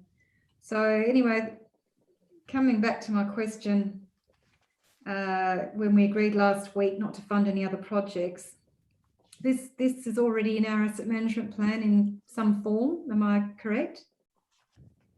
Through Madam Mayor, my understanding is that it's not in our asset management plans, but I'd like to ask Mr. Cant's comment.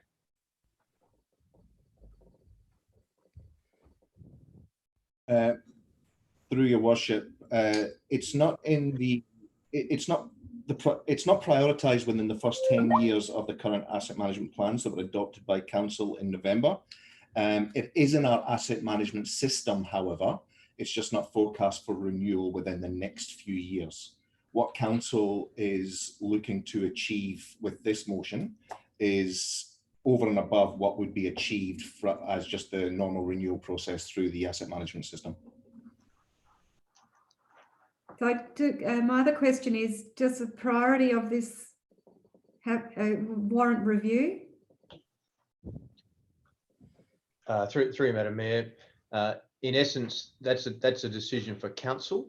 And from the commentary, I'm hearing that obviously bluestone guttering of this nature, in terms of our heritage values as a city, is important. So, but ultimately, this is a decision for council. In terms of the functionality of the curb and gutter, as Mr. Can has said, it's not in the current 10-year asset management plans. In terms of functionality, but in terms of respecting the heritage of the bluestone guttering, that's a decision for council. Councillor Piggott. A couple of questions. One is, how much is this? How much is it to sort out the bluestone curbing relative to just sorting out curbing as we currently do it? What is the premium? I mean, I'm mindful we have spoken about the amount of money involved, but I thought that might have been part of the confidential item. So I was just after a relative cost of straightforward everyday curbing. Through Madam Mayor, just to deal with the previous conversations around confidentiality, the confidential aspect was the design, the detailed design works. The actual quantum of our estimate is not the confidential component. All right, so the question is much more simple then. Could we just, what would it cost if we didn't replace it with bluestone and just did it in what we currently upgrade curbs to now?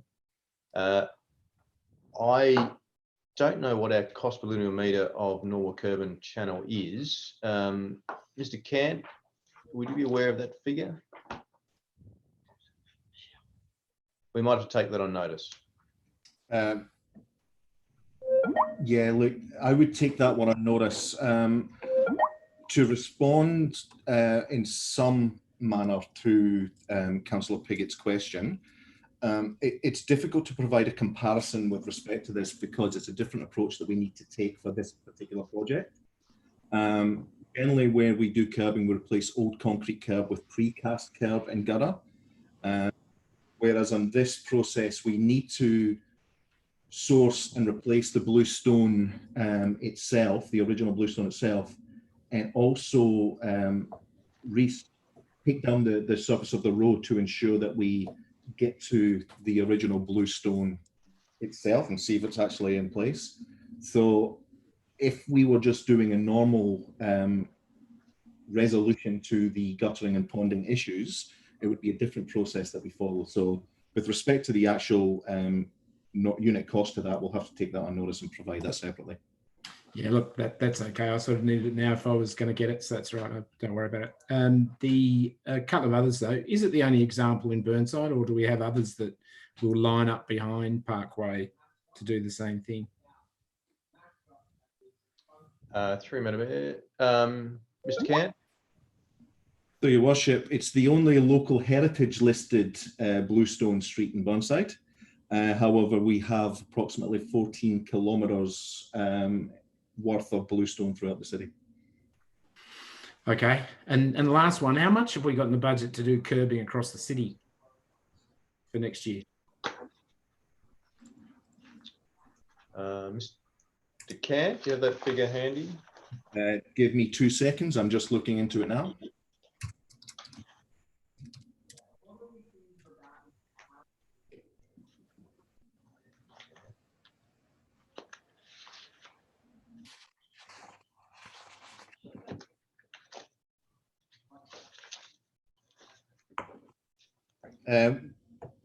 Off the top of our head, without it's a best guess at this stage, we believe it's in the region of $2 million across the city.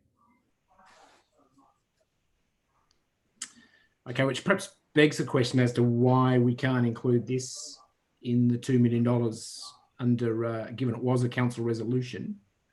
I understand that would bump other curbing into the following financial year, but is there any reason we couldn't do that? Through Madam Mayor, it would given the per lineal metre rate to do bluestone is going to be significantly greater than normal curb and channel. It would push out quite significantly the asset renewal component of our curb and channel that we've already got an asset management plan, and that effect would continue on. But I'll take Mr. Cant's advice as well.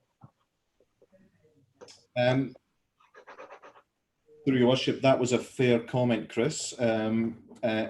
We can include this within our programme for next year. However, it would bump a prioritised curbing project off the current list. And we have a significant backlog of renewals due for curbs anyway, as identified by the asset management plans at this stage. Okay, perhaps if I thank you. Perhaps if I speak to it, look, I will support this motion. I think what this motion does is effectively get it. Probably doesn't quite get it over the line as being in the budget, but it does get it as part of the conversation when we finally look at it at the end of June, when we look at all what came back from the surveys, from the community consultation. I think it is something that is important to do. I think the street does deserve to be local heritage listed, and so therefore needs to be looked after. So it does have to be done, and money has to come from somewhere. I think perhaps between the end of now and the end of June, we could explore the issue I raised about whether it could be an option to take it out of the overall curbing budget and what real impact that does. It's hard to know when we don't know the relative costs of it. But for here and now, I'm happy to support the motion as it's put. Councillor Carbone. Thank you, Worship. I don't know where I stand right now. I'm not for it. I'm not against it. I'm mindful of, you know, the big discussion we had 2 weeks ago where we, you know, banged on about, you know, rate increase and so forth. I'm mindful of that, but I'm also mindful of the fact that we have received a large number of emails and phone calls from residents, essentially begging for it, telling us how important it is. And I think we should be respectful of people who do email us from all the time. I've often seen in this council chamber that people tend to dismiss sometimes emails and phone calls from residents. So I think we owe it to them to give this consideration to some extent. I suppose my question, which is a bit of a Dorothy Dixer, because I've already asked the CEO this question, so I'm hoping he has a nice answer for us. But I'm just wondering if there's a middle ground in all this, because 260 is a lot of cash. I was just wondering if there was middle ground where we could divvy it up into sections, because when I have a look on Google Maps, there's sort of four bits. It can be broken down into 4 sections. That is the area between Davenport Terrace and Knightsbridge, and the bit between Knightsbridge and Rochester, obviously both sides. So I suppose my question is, could we break it down, for example, into four sections? Through Madam Mayor, I wouldn't advise that approach of council. Whilst it sounds good in theory, in practice it doesn't really work. My 2 concerns with that approach would be significant cost escalation, doing it over multiple years. I'm picking some rough numbers, but I think you'd expect at least a 30% cost impact, just because there are certain costs that you'll be incurring 4 times if you did it 4 separate stages. And the other component is, given that it's bluestone, it's natural material, I think we'd want to get the material quarried at once to get uniformity along the street. So my recommendation would be, if you are going to pursue this project, do it all at once. Thanks. Amen. So you're referring to like economies of scale and so forth, doing it all at once, and obviously the purchase price of the materials. That's correct. Yeah. All right. Thank you. Councillor Davis. Yeah. So in my view, as you know, as a council, one of our core responsibilities are roads, rates, and rubbish. And I think the fact is that if this was asphalt, it would have been done already. If there's large significant pooling and you have that, then perhaps we already would have fixed this problem. So to me, you know, I understand that residents write in and things like that, but to me, that's not the core consideration here. Is people asking for it, but rather how should we look at this project? And in my view, that it should have already been done if it was asphalt. Now, it's more expensive because it's bluestone and because it has the heritage listing about it, and I understand that. And we should move forward with it now, and that's what I'd be suggesting that we do, and to spend the money to get it done now, rather than a year's time. I understand that we had the conversation last week about elected member budget bids. This is not an elected member budget bid. It's not. This came from a motion from the 10th of September in 2019, last year, that this council passed to go ahead and investigate the issue. So this sits outside that process. Councillors, you should also remember that we are going to consultation on our budget. It won't be included in that, that's my understanding, but we can still evaluate that at the end of it based on the consultation that we get through our consultation period. So this isn't necessarily the end of this conversation, and that you can pull this out at a later stage. You can do that. So I would, if you're thinking about voting against it now, and perhaps that you could carry that, but I would suggest that at least for now, you let it go and allow the population to, or our consultation to go ahead.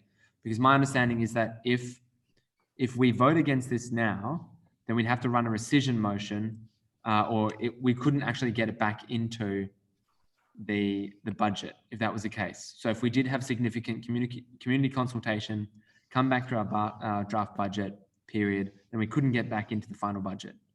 And so that's why this is quite an odd project. It's not part of what discussion that we had last week. And this was a resolution of council back in the 10th of September 2019. And to me, it's our core thing. And this is a special road, no doubt. It might not pose immediate safety risks. Otherwise, the motion from council or from the administration would be very different. But in my view, it is our core business to provide roads, rates and rubbish. And if this was any other road, we would have done it by now. So I seek your support for it and to move ahead with it now. And if you look at our budget surplus as well, I believe that it can be accommodated in that. And I still feel comfortable with a 0% rate increase, even if we go ahead with this. So I'm hoping that you'll support this motion. Councillor Turnbull. Oh, thank you, Mayor. Anyone driving down the road and looking at that would realise that this is something that has to be done because it's a patched up job. It needs to be done now and done properly. The drainage issues are very real and it's very much worth preserving because our council really believes in heritage. That's all I'm going to say. Thank you. So I'll support this motion. Councillor Lemon. Yes, I've got some questions if I might. So we're hearing that the drainage problems are real. I'd like to know whether there is a problem because the officer's report leads me to believe there isn't. So can someone give me a definitive answer about whether this is dangerous and there is actually a problem? If I may, thank you. Through Madam Mayor, if I can ask, refer that to Mr. Cant.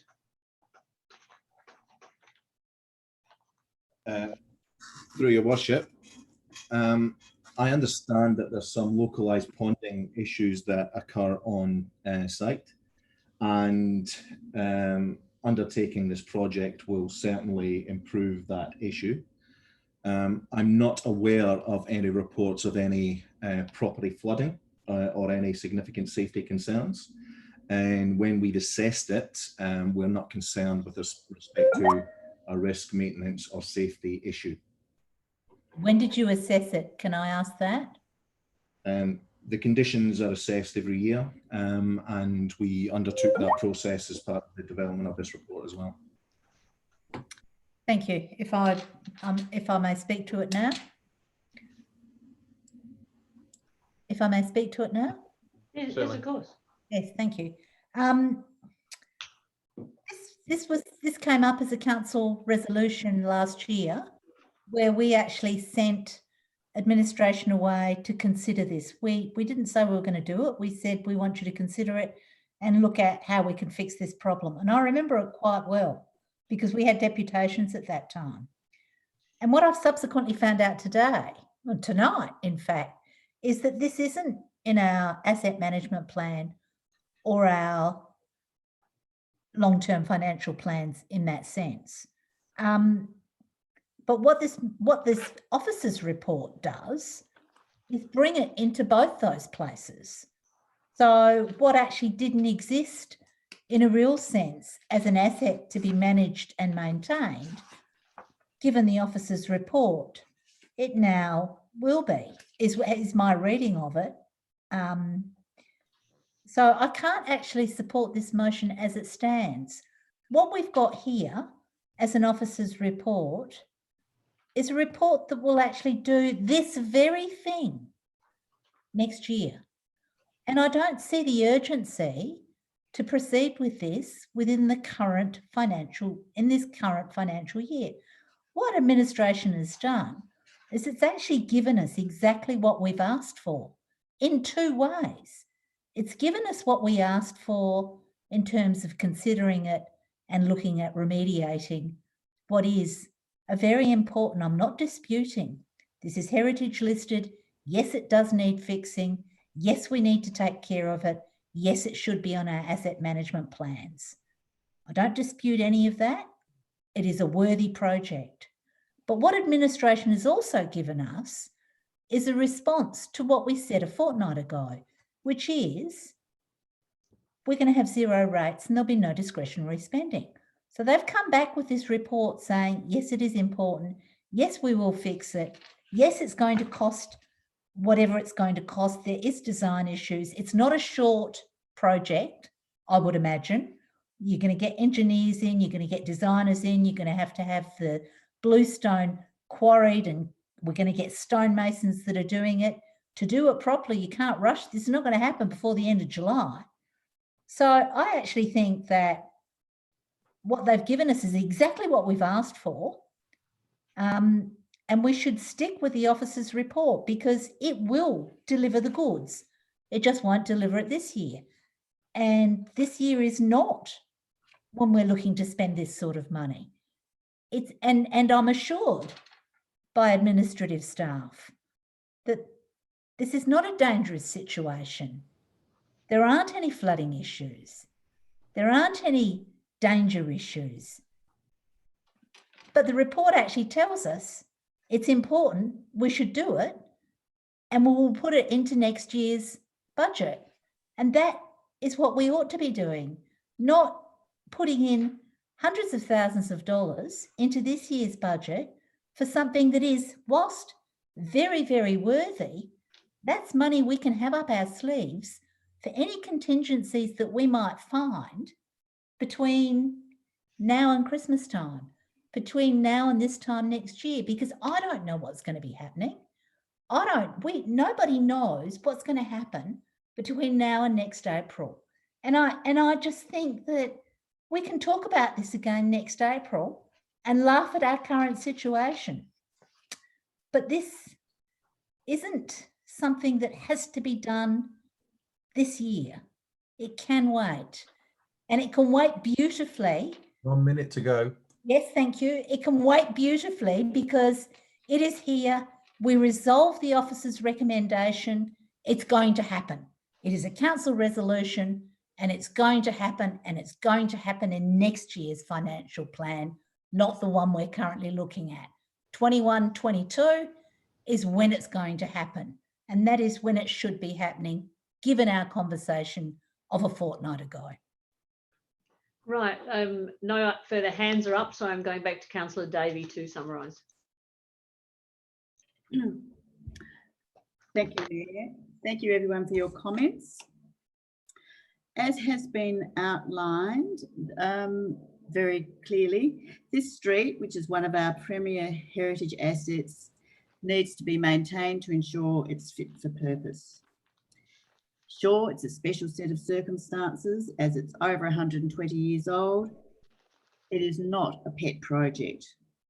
It has somehow been omitted from Council's asset management plans for work in the near future.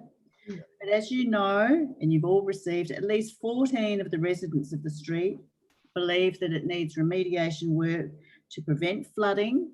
We haven't yet had flooding of premises and homes, and also to prevent the slips and falls of residents from the ponding and the stormwater that builds up after rain events.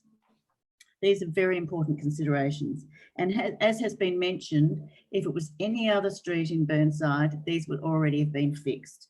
For anyone who's walked along the street, they would see the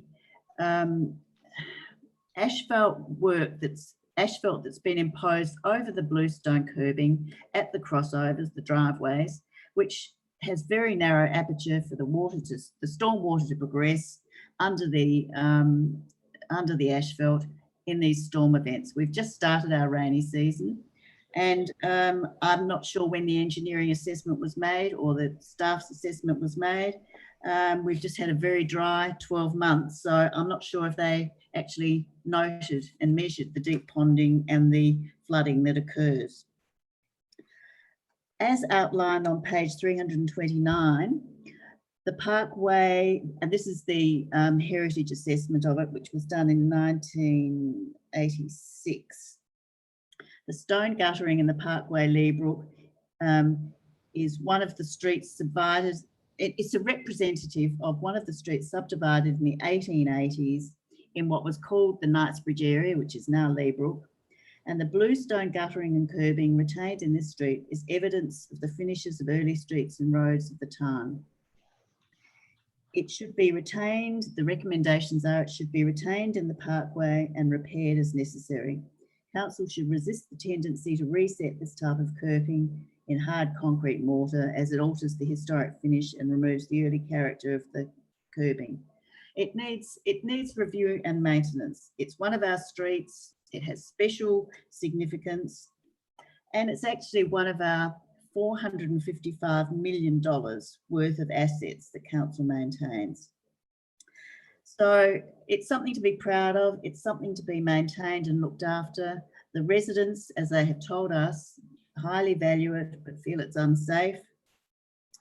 The officers' work report recommends that this work be undertaken in the 2021-2022 financial year, which is another 18 months away.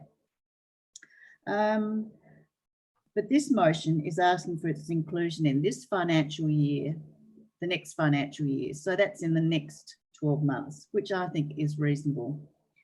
If there's no agreement for this to go through tonight, it then could not be included in the final budget. So I'm asking for you to vote to support our residents who really are concerned about this, and that you vote to include this tonight so that it's not excluded from consideration in the whole budget process. It certainly warrants this support, and hopefully you'll vote to support this for progression. Thank you. Those in favour?